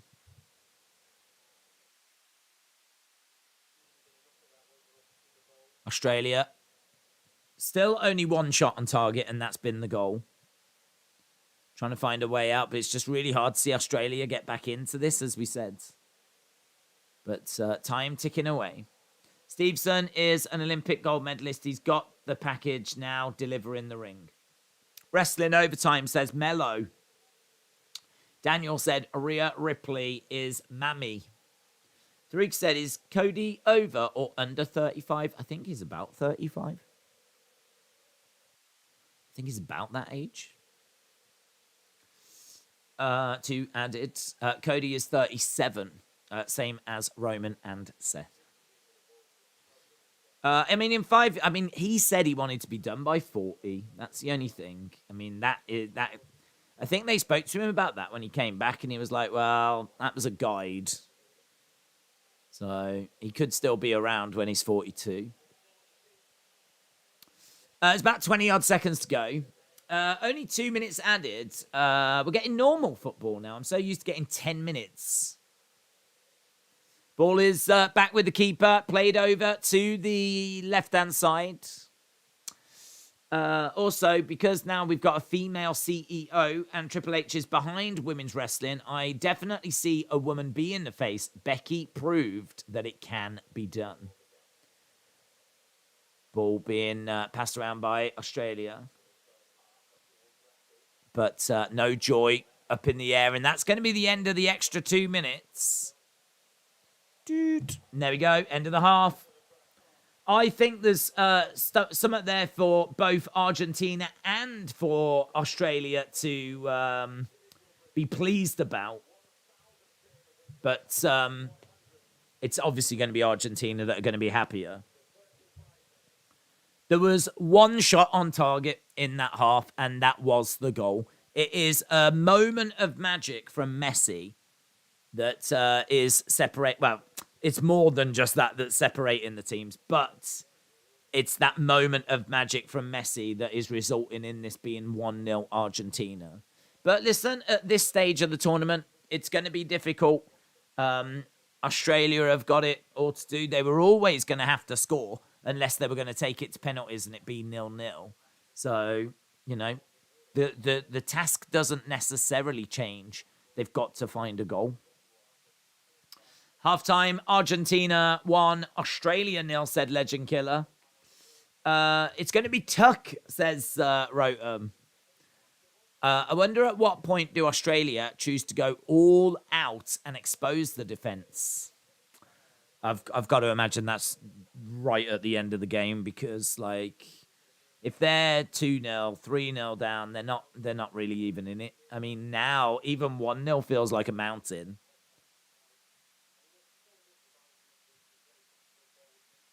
They were compact. They were tight. It was very difficult to break Australia down.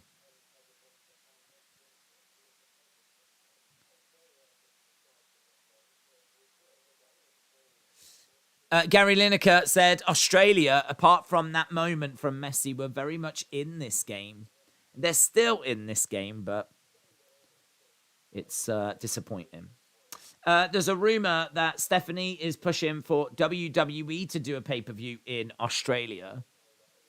Trini said some people are just meant to play football, and Messi is one of those people.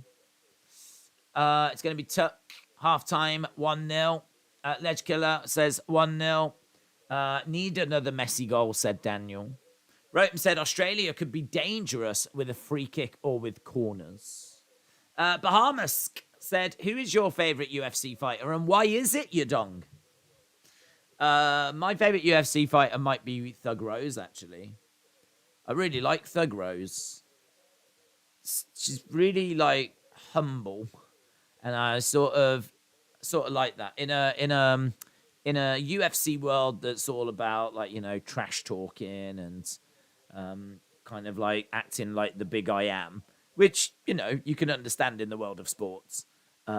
She is obviously something a little bit different. I've got a lot of respect for Poirier as well, because Poirier does loads of charity work and everything, and he just comes across as really likable. I don't know why. I like the fighters that come across as really likable. So I really like Rose. I really like Poirier. I like those guys. But then saying that, I like to be entertained as well. So certainly have respect and have enjoyed watching Conor. So I don't know. There's something to be said for a few different approaches. But my favourite might be like Rose. And as I said, I really do like Poirier. I think Khabib was always very respectful as well. He always came across as very respectful. I always appreciated that. Respect. Thug Rose is my favourite, says Hayden. Carmelo, Julius, Bron Breakker, Roxanne, Cora, Tiffany for future faces of the company. Charlie said, what is one figure that you like but wish you hadn't have bought, if that makes sense? One figure that I like but I wish I hadn't have bought.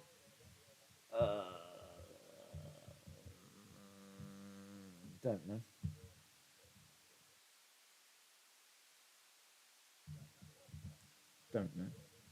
I think I would go with... I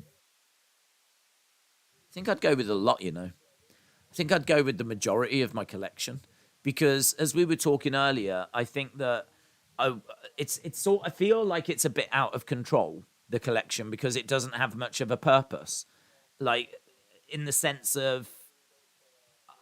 I don't have all of the belts. I don't have all the different championships. I don't have all of the figures from a certain era. Like, it's just a random collection of figures, basically. It's not all of them. It's not even close to all of them. It's not all of them from the Attitude Era. It's not all of them from the Ruthless Aggression. It's not all of them from the Golden Era. It's not all the different belts. It's not all the women. It doesn't really tick any box. It doesn't really tick any box. So I sort of look at it and I'm like, well, I wish it was more themed. And so I suppose in a way, there's a lot of modern figures that I look at and I'm like, do I really need those? But saying that, I love Asuka, so I'd want an Asuka. So I can't regret getting an Asuka. But like, do I need like 3 different versions of Bailey, for example? I probably don't, do I? So like, I could definitely cut down on those. I think any that are like doubled up. But saying that, you've got like different eras of people. Do you know what I mean? Like, yes, I've got several different Undertakers, but there's several different eras of Undertaker and they're different looks. And one's the grey and one's the purple and one's like, Ministry and one's when he was American Badass. And do you know what I mean? So I look at that and I go, yeah, I've got 7 Undertakers, but they're all different Undertakers. So I don't know. I think it's just like a whole mix mash, and I don't think I'm alone in that. I think most people's collections are that way, to be honest. But I wish there was a way that I could streamline it and make it more themed. So I think that means that a lot of things fall into that bracket. Like, do I need that Ryback? No, I don't. Do I need Jack Gallagher? No, I don't. Do I need an older set of the Usos? No, I don't. Do I need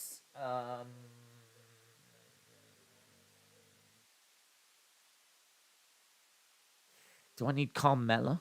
I don't need Carmella. Do I need Alicia Fox? Like, I'm looking at like some of these. I'm like, do I really need them?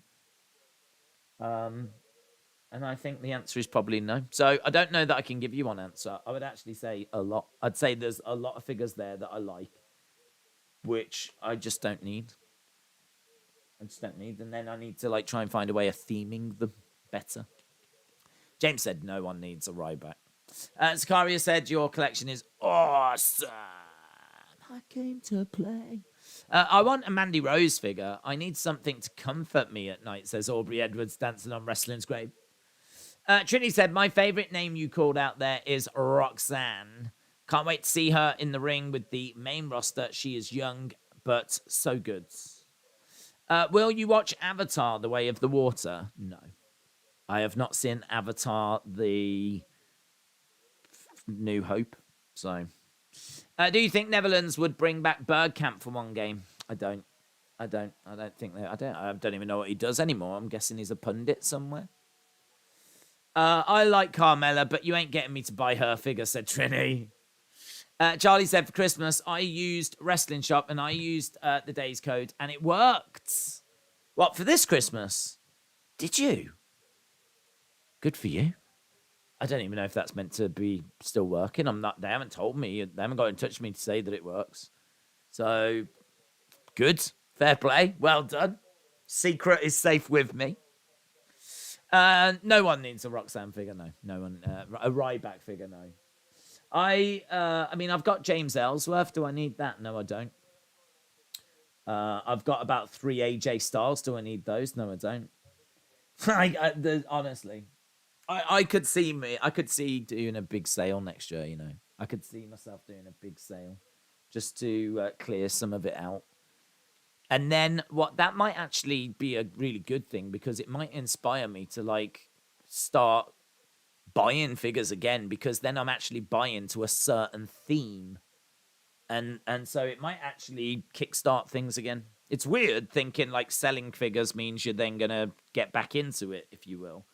But like at the moment, it's just such a mix mash that like I don't know where to start with it. I don't feel inspired to go after anything in particular. So maybe it'll kickstart it all again. Ellsworth, really? I'm disappointed in you. I know. Yeah, it was for the one. Good, very good. I've got 27 John Cena's, and I don't need them. So, but they look cool, and that's all that matters. Listen, if you've got them on display and they bring you joy, and you can look at them and they look cool, and it serves a purpose, tick tick tick tick tick in it. Brilliant, brilliant, brilliant. I just think that I could get mine into like maybe one of those glass cabinets, get them better themed.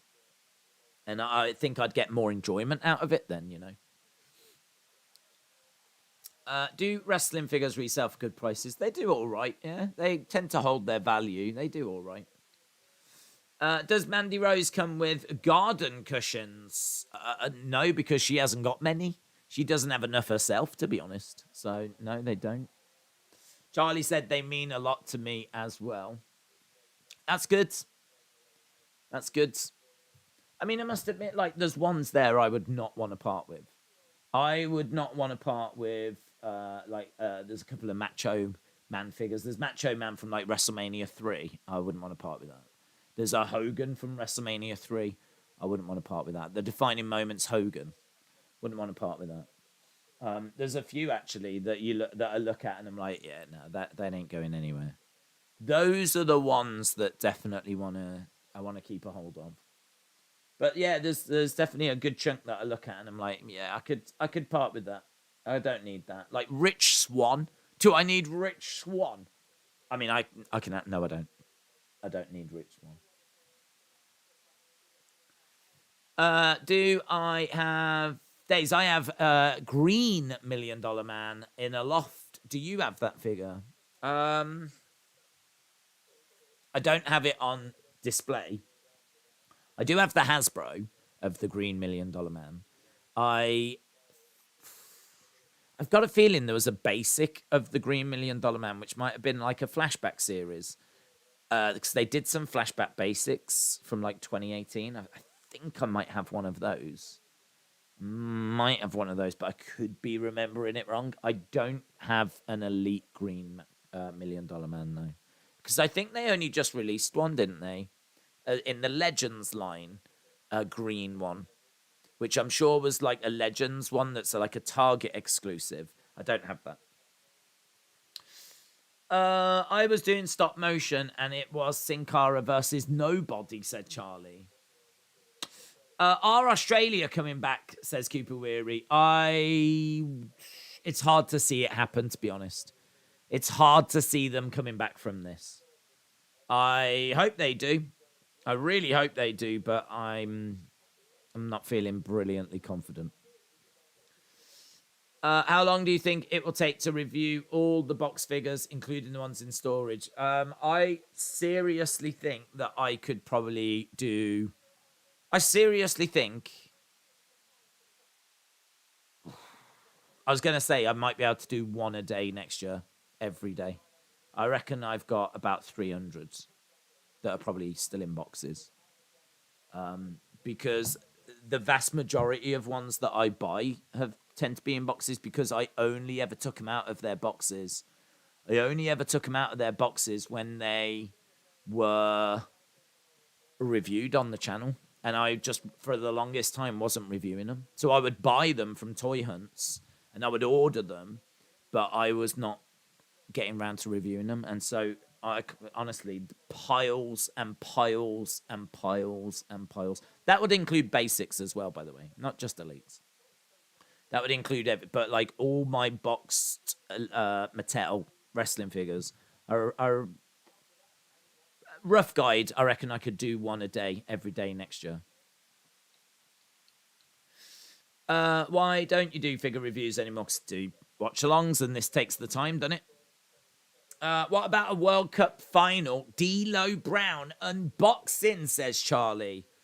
I don't think the people that are going to join us for the World Cup final are going to be bothered about a D'Lo Brown figure. I think a lot of wrestling fans that join us for the World Cup final are not going to be bothered about a D'Lo Brown review figure. So I don't know that that's the right way forward for the channel, to be honest. Right, second half coming up. If people stopped asking Days to stream everything, maybe he would have time to... That's right. That's right. James has hit the nail on the head. Right. Let's go. In the words of Hulk Hogan, let's go. Let's see what Australia can do in this second half. And as soon as we're done with this, we're going to go over to the boxing and see what Tyson Fury can do. See if he can get the sweet, sweet dub. Okay. Here we go, then. We are underway with this. Will D'Lo ever be freed? I honestly don't know. There's maybe a chance that we part ways with D'Lo because that's also one that don't know that I need. It's not really from the era of wrestling that I love or anything. So yeah, I don't know that I need it. Right, okay, we are up and running.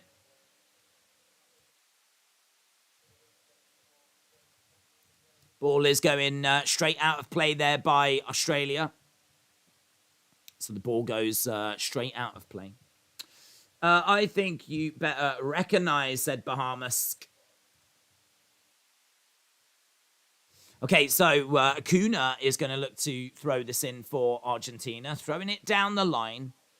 Ball in the middle. And Australia playing it back. Goes all the way back to the goalkeeper. Goalkeeper launching the ball forward, but it goes straight out of play. Can Australia find a way back into this game? Can they find a way back into this game?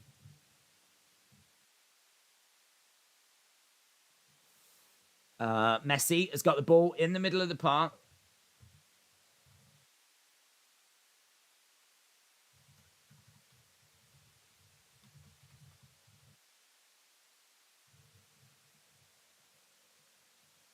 Fury, Chisora 3 coming up. Oh, that's nice, James. I just saw your Doha thing. Right. I would like Fury to lose because he is avoiding Usyk, says Redemption. Apparently, they are in talks, you know. They are in talks. Okay, ball going all the way back to the Argentine goalkeeper. Oh, being closed down there. Australia battling away.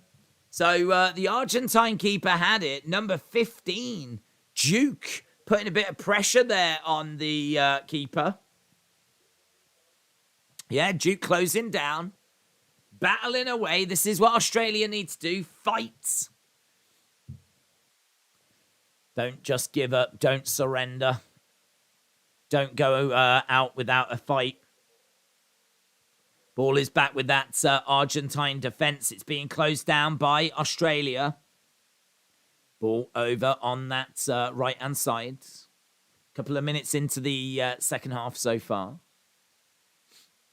Here's Messi. Down the line. It's being chased after. He's got options. Going to look to whip it in.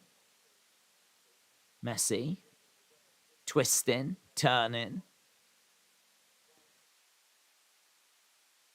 No, ball coming in. Lovely work at the moment into the middle by Argentina, but there's loads of yellow shirts around. Comes over to the left-hand side. And ball is with Acuna. Comes back to Acuna. Now it gets played forward to McAllister. Now finds its way to Otamendi. So Argentina on the ball, just passing it about. And again gets played back to the Argentine defence. So they're just passing it around at the moment. Argentina. Australia have had no shots on target. To be honest, Argentina have only had one shot. Australia have done a really good job of frustrating Argentina. It's just such a shame for them that that goal went in.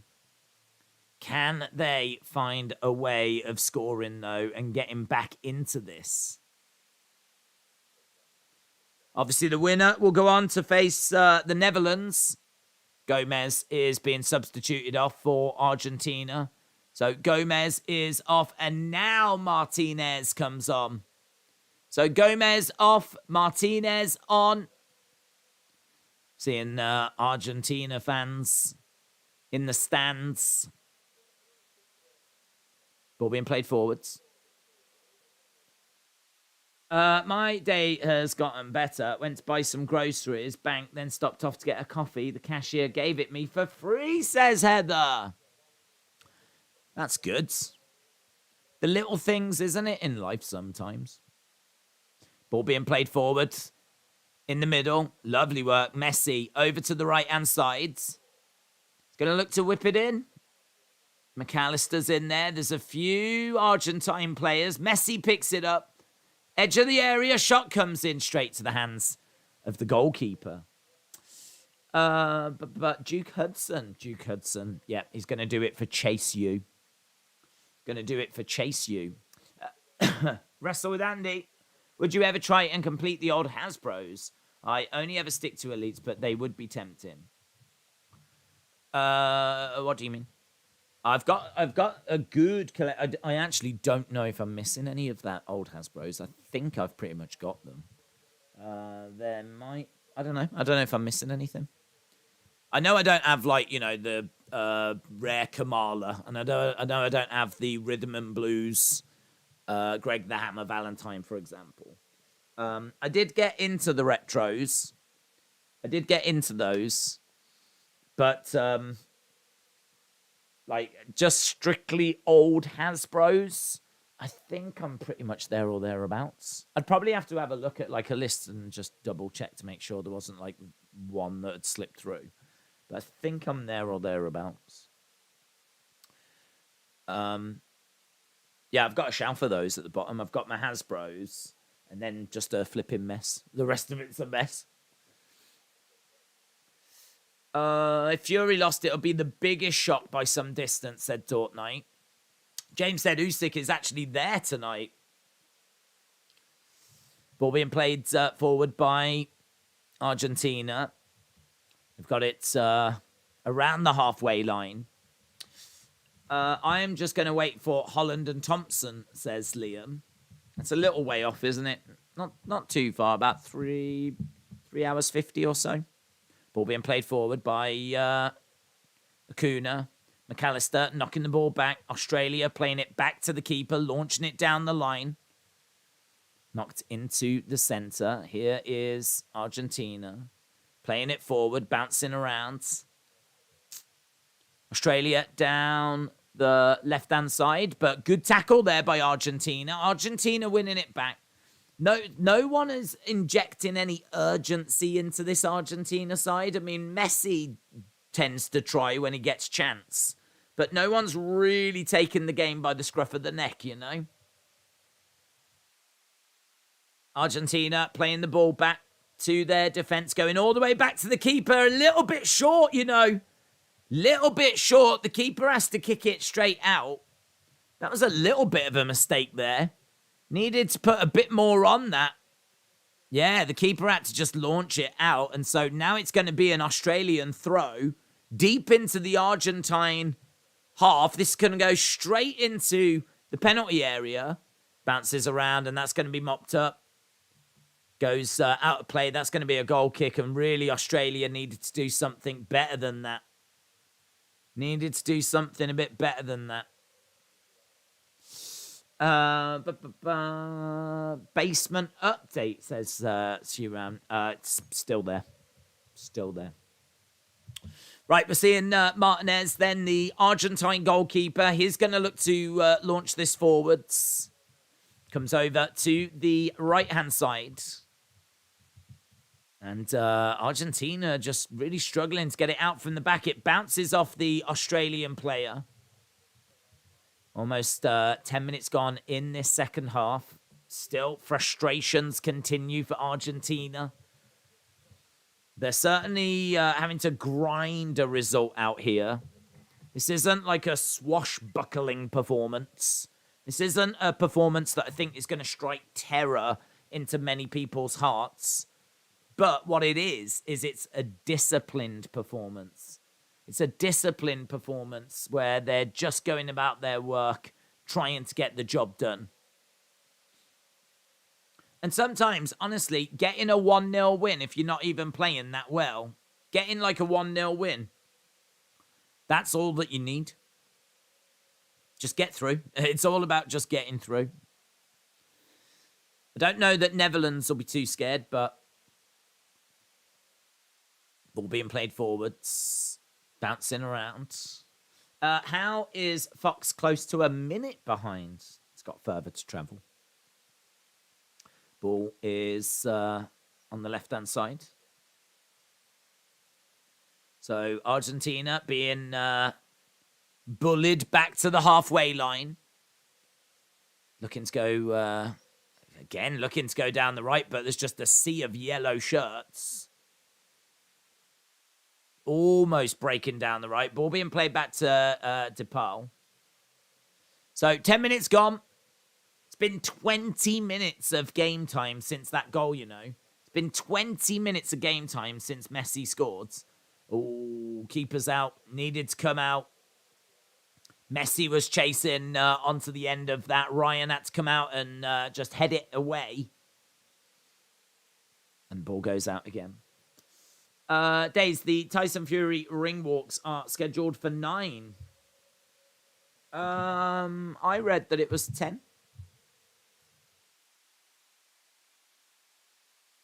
Fury Chisora ring walks.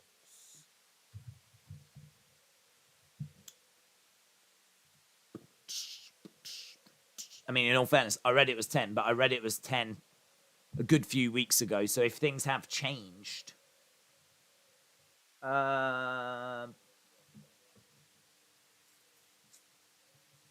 says the promoters are promising the ring walks will be no later than 9:30.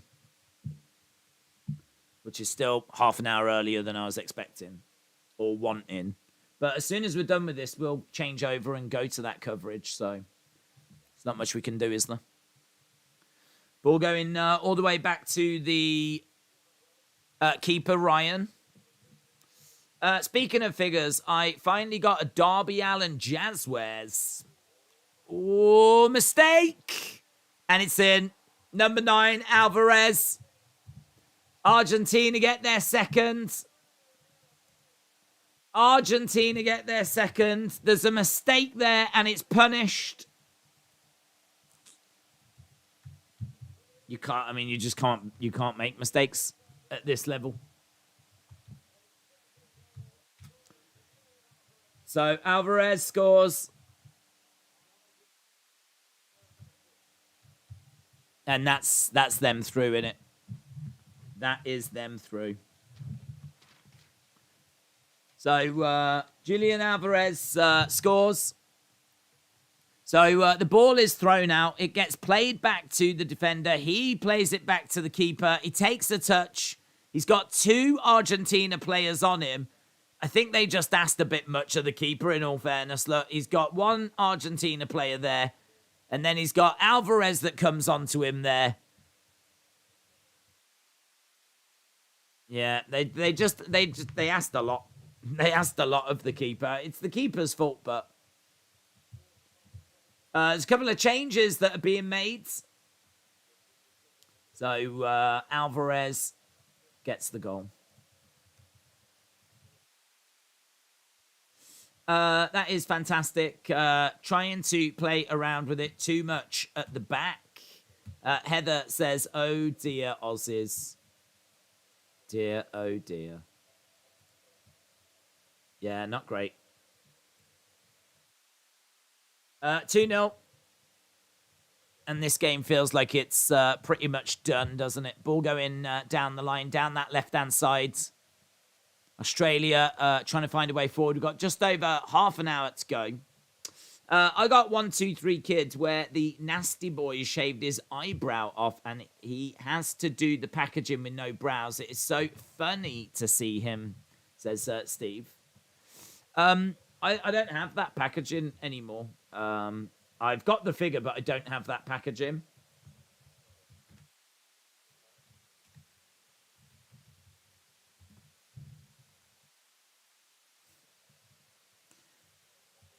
It is funny. Let's see if I can find. I tell you what, if you've got that in the packaging, I think it's worth quite a bit of money. You know. There you go. There it is. Right. Please, Socceroos, do something, said C-Ran. Goalie error, said David, yep.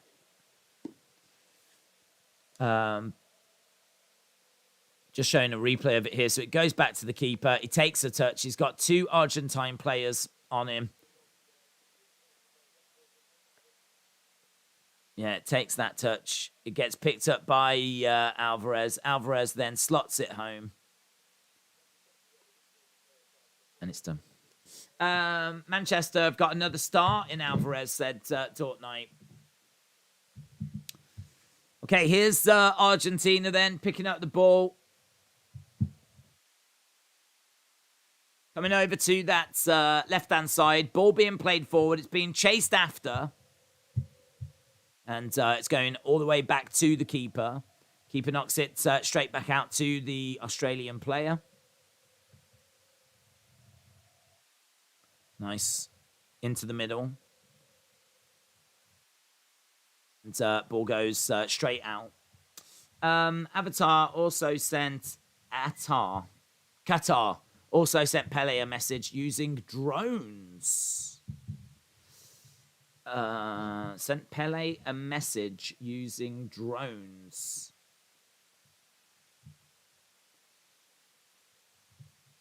Qatar has also honoured Pele with drones. That's nice.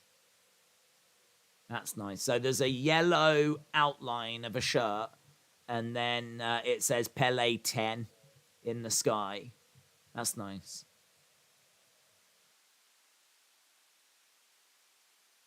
Those drones look so cool, don't they? They look so cool. Why? Oh, why? Just blast it anyway.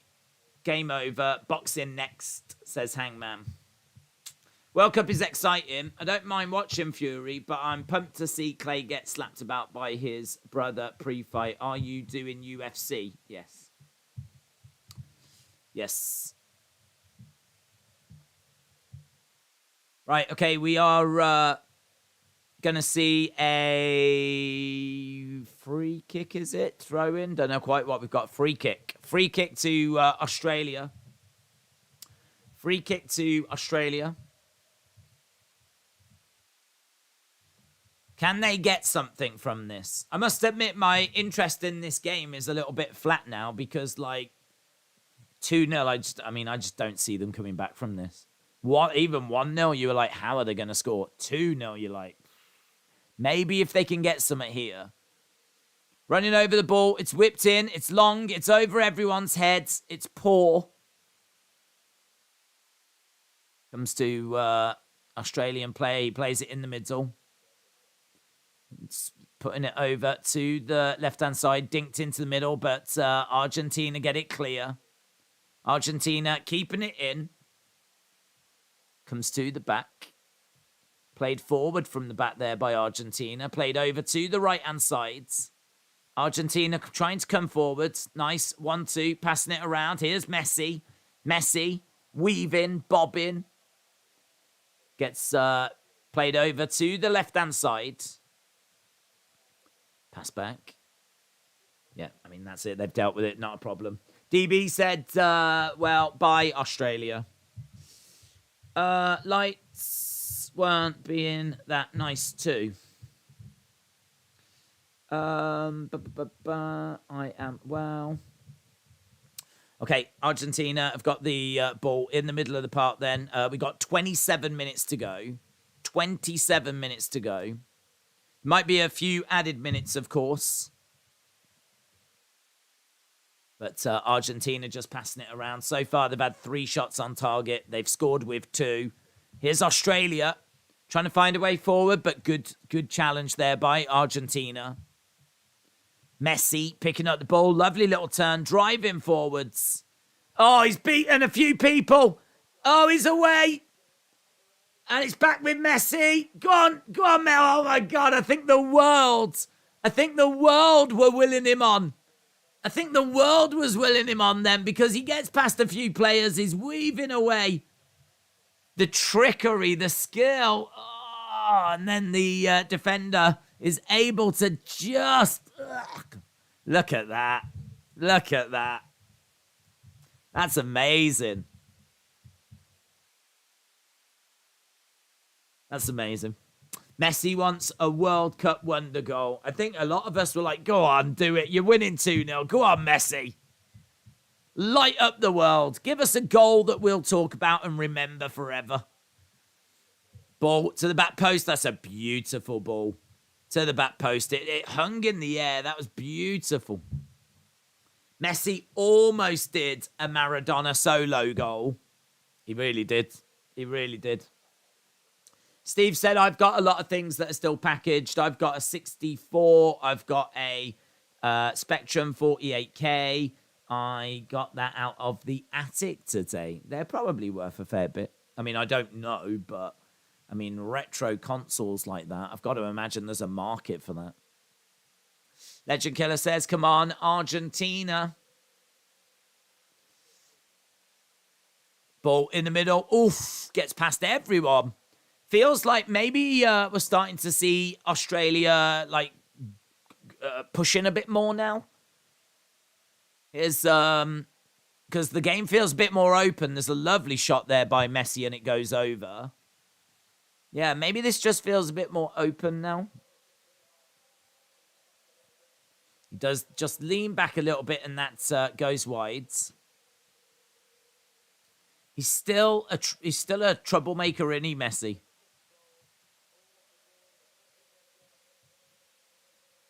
See, Messi is in that, like, number 10 role. and he can like drive forward and like spray balls around and link up with play. Ronaldo's gone to the 9. And like you're not seeing Ronaldo being as involved in games anymore than what Messi is. So at this stage, it feels like Messi is having a better end of his career.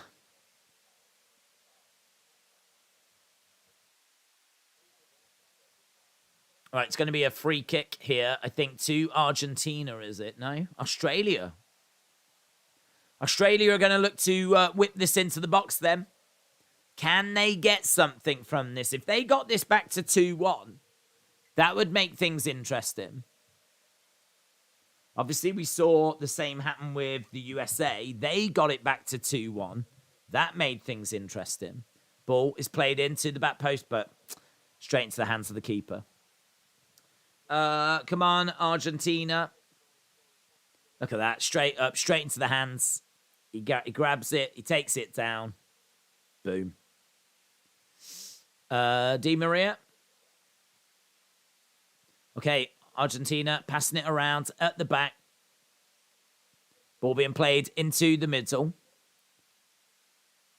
Argentina just doing a really good job of keeping the ball. At the moment, Australia still have not had a shot on target.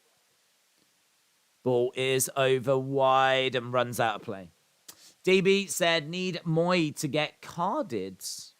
What's that for? Some kind of weird kinky bet that you've got? Here's Argentina then going over to the right-hand side. Starting to run at Australia, but again, momentum is stalled. We're approaching the 70th minute. Ball played back. Goes over to the defense. Trying to figure out which way to go. Ball in the middle. Comes over to the left-hand side. Down the line. Nice.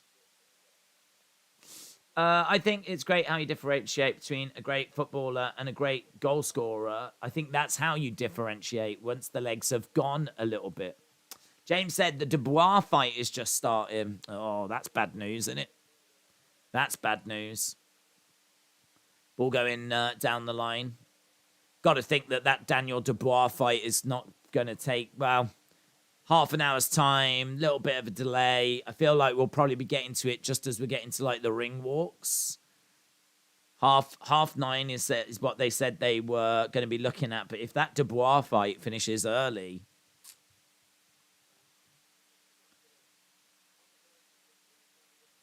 I think Messi will do one more World Cup after this. He's still playing at 38, 39, said Steve.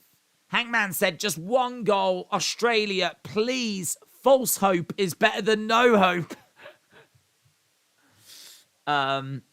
Yeah. David said a report from a Brazilian hospital where Pele is being treated.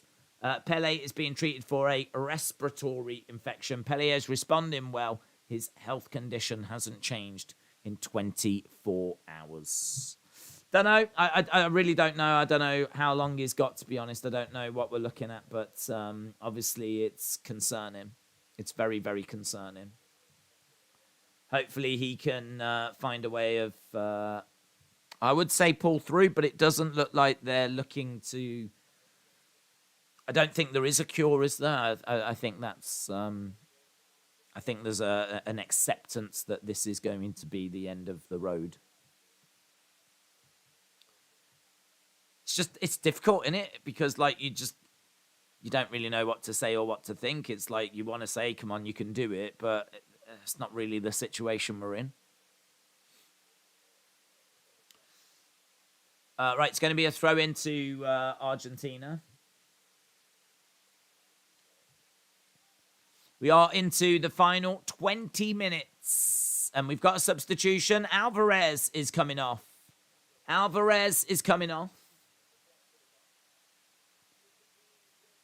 He has worked hard. Martinez, who's coming on. So Acuna and Alvarez are coming off. Acuna and Alvarez are off. And we are seeing... I don't know who's coming on.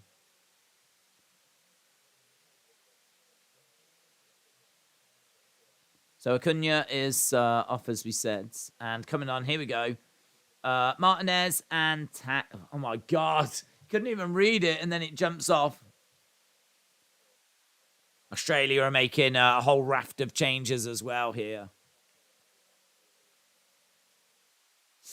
No more Acuna Matata. His health condition hasn't got worse in 24 hours, says Davids. Ball is on the right-hand side. Okay, 20 minutes. I completely agree. Can Australia find something here? Can they get a goal here? Can they do something here?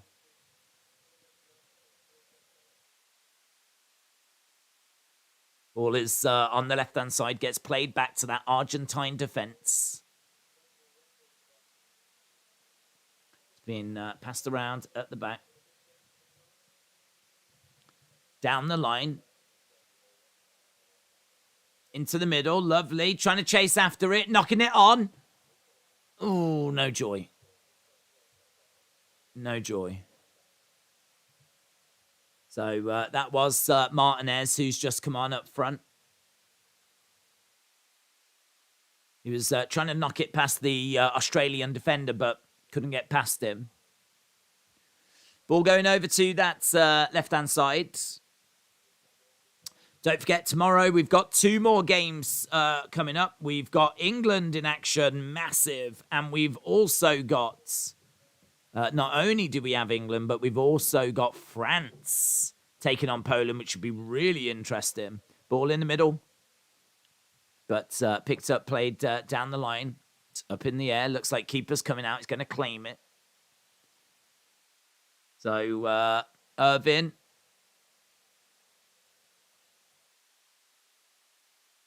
I mean, still not had a shot on target. Come on, Argentina, says Ledge Killer. Could Australia sub on a kangaroo? Oh, that'd be a laugh, wouldn't it?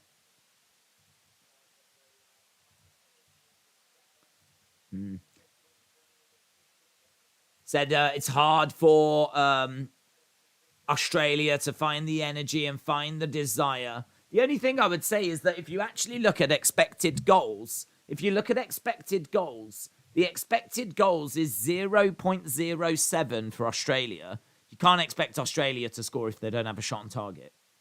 Whereas Argentina's expected goals is only 0.3. It's only 0.3. If this was a fair match, it should be 0-0.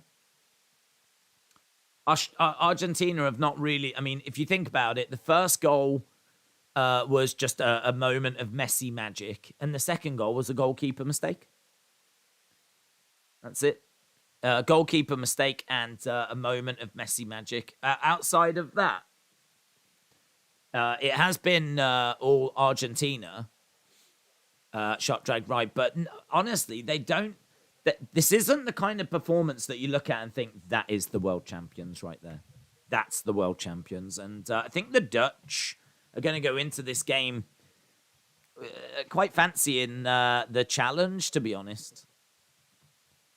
I mean, I've got to admit, if England were going to play Argentina next, I wouldn't be like, yeah, we're going through, but I'd be looking at it thinking, okay, we need to deal with Messi, and there's a few other things there that can hurt us, but by and large, again,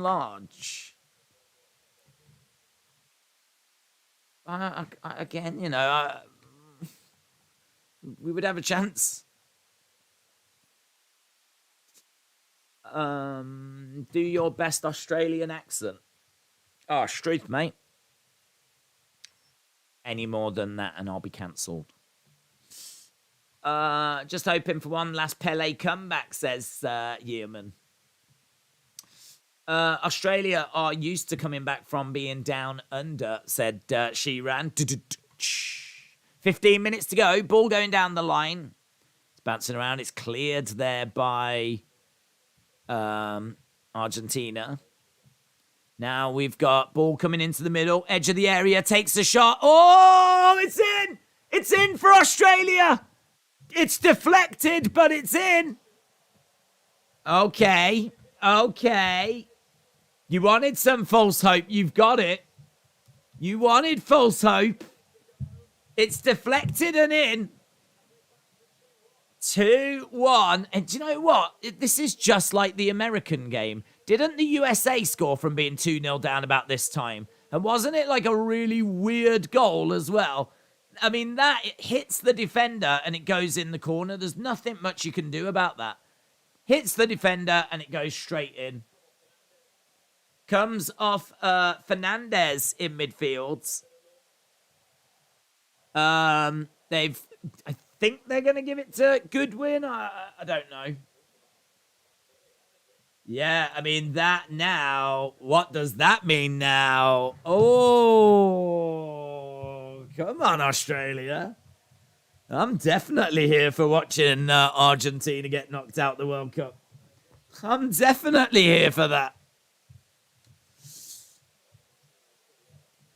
All of a sudden, there's a little bit more in the legs now, isn't there, Australia? There's a little bit more spring in the step now. Oi, oi, oi, says Heather. Goal for Australia. So it has, according to this, been credited to Goodwin.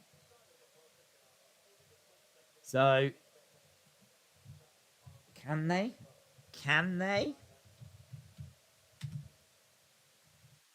I mean, a second goal would be stunning, wouldn't it? I mean, it'd be pretty upsetting because I'm pretty sure I'd be missing the Tyson Fury fight then. But a second goal would be stunning.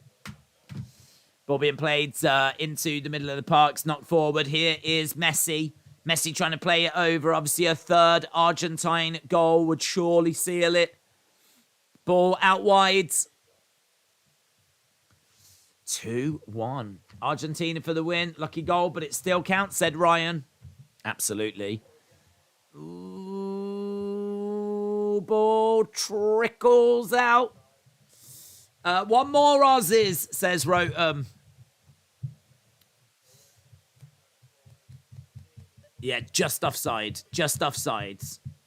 If it ends 2-1, I think the Australian goalkeeper would rather it be 2-0, said Redemption. Yeah, you don't want to be going out to that, do you, really? You don't want to be going out to that mistake. We're getting a couple of more changes then. Couple more changes. McAllister off. Molina off. So, McAllister and Molina have both come off. Palacios and Montiel have come on. We're into the final 10 minutes. Into the final 10 minutes. What can you do, Australia? Just get one chance. Get one chance. You've got 10 minutes. Create a really good chance. Come on. Come on. Come on, Australia. Ball forwards. Nice. Over to the right-hand side. It's up in the air. It's a little bit loose, but Australia have got it in Argentina's half. In the middle. Nice. Picked up. Lovely. Driving forwards. Lovely. Weaving. Moving. Go on. Go on. Go on. Oh, God. He did all the hard work. He did all the hard work. Look at that. Weaving his way. It was wonderful. Big tackle that was, you know. He was channeling his inner Messi. I think for one moment, Messi changed shirts because the Australian was like weaving his way through. Oh my God, this game has burst into life. Corner. Corner. It goes over everyone's head. Oh, you should have just smacked that. Should have just smacked that. Lots of shouting at each other. Australia, look at this. He picks up the ball, beats one player, comes in, two, goes in between them. There.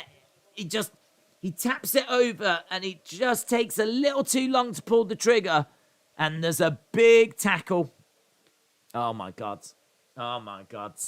That was that. Oh, my God. Look at that. Oh, Struth, mate. Oh, Struth. Oh, Skippy, mate. Oh, Struth. Lots of Struthing going on right now in Australia. That was the real Messi, said Rage Kids. Until the ref blows the final whistle, anything can happen, said Easy 99. Blimey. Blimey, mate. I bet they're all there with their Fosters right now. Nervous wrecks. Free kick to Australia. Free kick to Australia. All those substitutions are heartbreaking for your dream team. Well, yeah. Yeah. To be honest, I'm now totally on board Australia getting a second goal. Ball coming in. We've got 8 minutes. There's going to be added on time. That is a great Australian accent, says Hayden. That was actually my French accent, but it doesn't matter. Yeah, it's I would say just the right side of offensive. The best goal in World Cup history, Maradona's second goal against England. Best team in the World Cup history was Brazil in 82. That's my favourite team, says Dr. Fraudstein. Dr. Fraudstein. Sounds like you get up to evil things. I don't know why. We might have to get Portington onto it. We might have to get Portington to go after Dr. Fraudstein. Go Socceroos, says Peter. Socrates, says Dr. Fraudstein.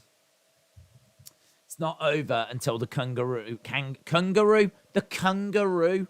That is dungarees with a kangaroo.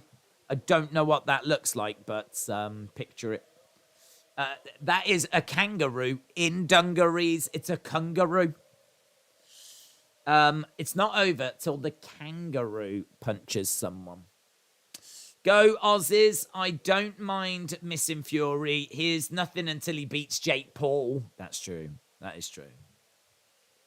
That is very true. He is a poor man's Jake Paul. Dubois just won in very, very controversial style. He was getting rocked, landed a late shot, ref called it off, start of the next round. Super weirds. Huh? I don't even understand what that means. So he was getting rocked. He landed a late shot. The ref called it off. Start of the next round. How did he win though? That's Fraudstein. I got my name from a Lucio Fulci movie called House by the Cemetery. The killer is called... Oh, well, it does feel that way. I was picking up on those. I was picking up on those vibes. Dr. Fraudstein.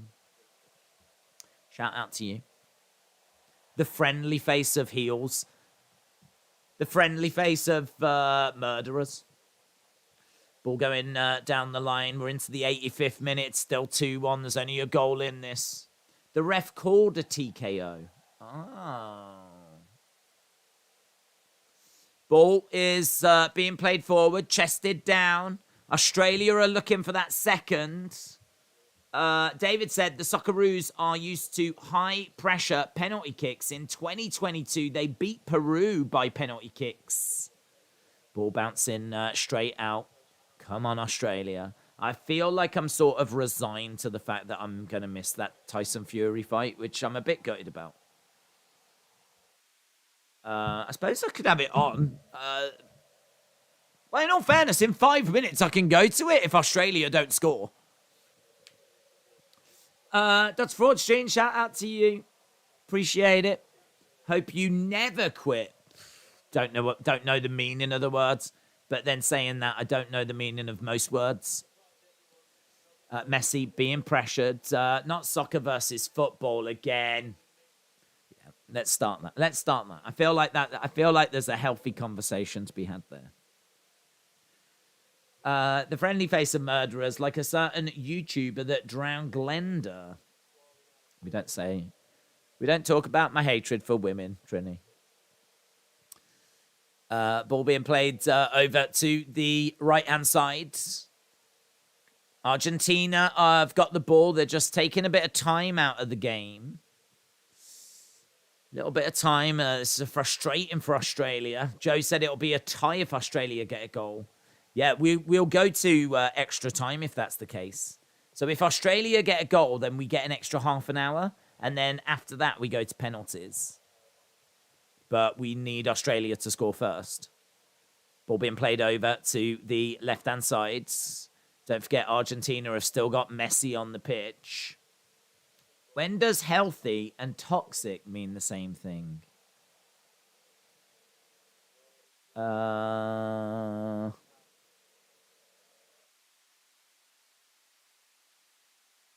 Dieting. Atkins diet. Dieting is healthy, but it depends how you do it, innit? It can be quite toxic. Ball goes out. I've been hospitalized because of a peekaboo accident. They've put me in the ICU. What the hell does that mean? What does that mean? Why can't you buy a zebra? The checkout can't read the barcode. Ball being played over to the right-hand side. Come on, Australia. Come on. 88th minute. 88th. DB said the Jared Subway diet. Yeah. Is that toxic? He's toxic. Oh, tackle. Argentina have got the ball. Driving forward. Edge of the area. Looking to take a shot. Messi plays it over. Side for. Oh, my God. He proper messed that up. Messi's looking at him going, oh, my God. Are you on the same team as me? You're on the same team as me. How did this happen? Oh, my God. That's rubbish. No words needed. Australia on the ball. Come on. Create something. Make something. Do something. Great play by Martinez. What a wonderful defender.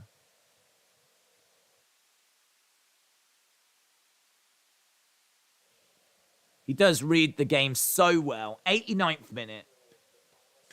It's a dad joke. Read it again. Oh. Read the ICU joke again. I enjoyed it enough the first time. I don't know if I can enjoy it anymore if I read it again.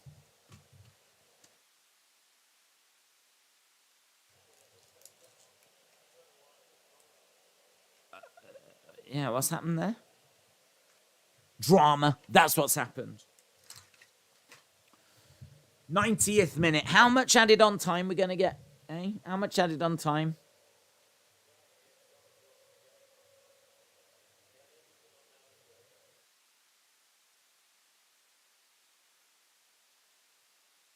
I think I've got to imagine that they're waiting for this game to end. I've got to imagine that they're not going to do the ring walk until this game finishes. They've got to know that people are watching the World Cup.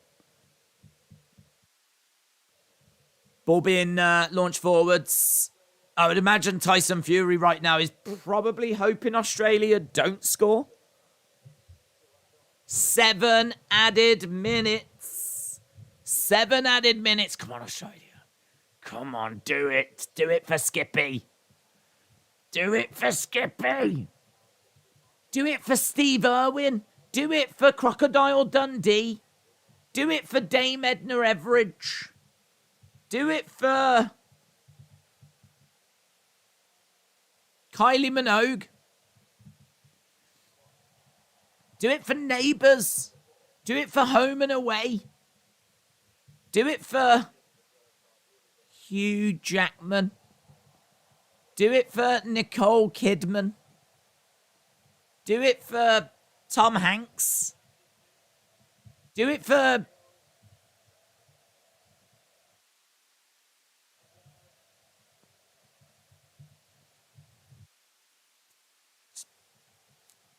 Iggy Azalea.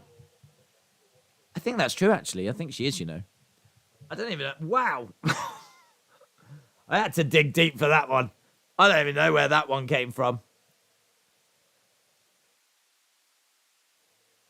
That was a struggle, that one, you know. Do it for Vegemite. Do it for Shane Warne. Ball getting all the way through. Do it for Boris Johnson. Do it for Shane Warne. Do it for Men at Work. Do it for Koalas. Do it for Jacinda Ardern. Do it for Buddy Murphy. Do it for all the mates. Do it for Ben Simmons. Do it for Rhea Ripley. Do it for the shrimp on the Barbie. Do it for Rhea Ripley. Do it for Patty Mills. Oh, here's Martinez. Save by the Australian keeper. Save. It's not happening for Martinez. Ball coming over to that right-hand side. We've got less than 5 minutes to go. Do it for Thor. Do it for the Lansdowne Under. Do it. Do it for Australian Outback. Do it for Billy Kay and Peyton Royce. Do it for Christmas in summertime. Oh, they're running out of time. Shot. Oh, I tell you what, that might have been a little moment of magic there. Do it for New Zealand. Do it for Didgeridoos. Do it for Steve Irwin, R.I.P. Do it for Australian bushfires. Martinez is minus 20 million after this World Cup, said Rage Kids. Ball being played forwards. Come on, just give it. The world just wants Australia to have one chance. Just give them one chance. One chance. Oh my God, do it for Mr. Ed. Do it for Mr. Rogers. Do it for Mr. Mister. Oh, here's Argentina into the penalty area. Good tackle. Edge of the area. Ooh, blocked. Blocked. God, they're working hard. They're working really hard, Australia. Through ball. Trying to turn. Shot comes in, but it's blocked again. Ooh, Martinez. Oh! Saved by the keeper. 3 minutes. 3 minutes. Do it for I'm a Celebrity. Get me out of here. Do it for Gareth Southgate. Do it for Boomerangs. Do it for Whitaker. Do it for Giant Spiders. Do it for V8 Supercars. Do it for Tasmanian Devils. Do it for The Rock. Oh my God. Ball up in the air. Chested down. Come on, Australia. Just get one opportunity. Stupid Australia. Ball goes out.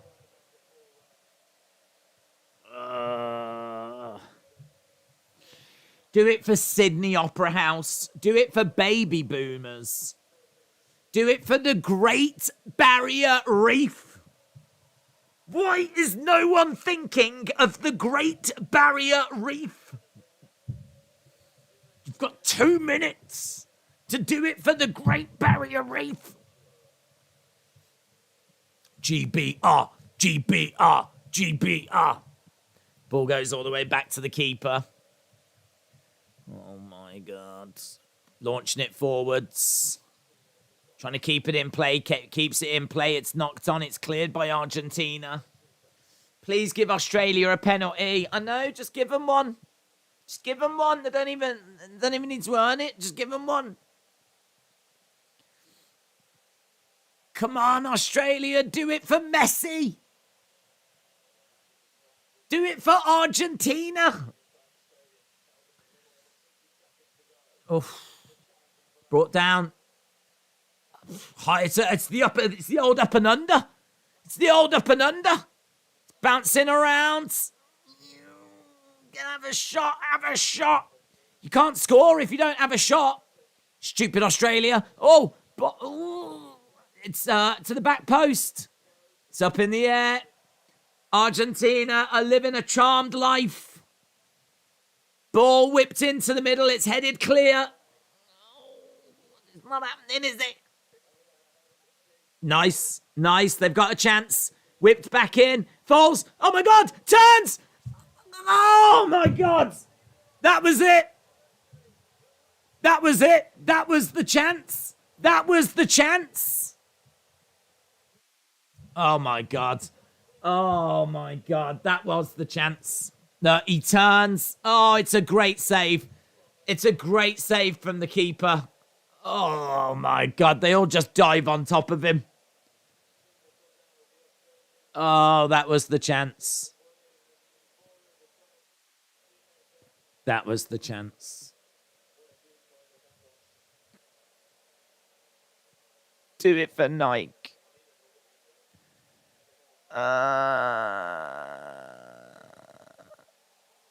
That's the end. Argentina go through. There was an amazing chance at the end. Fell to an Australian player. He takes a shot, smacks off the arm of the keeper.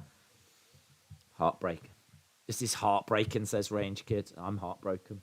Right, we're going to go because I've got to get back and do this Fury fight. So let's end this stream. Appreciate people joining us. Hope you enjoyed it. Don't forget, we're back tomorrow with 2 more. But I'm going to go off and do the boxing stream now. So thanks for watching. Bye for now.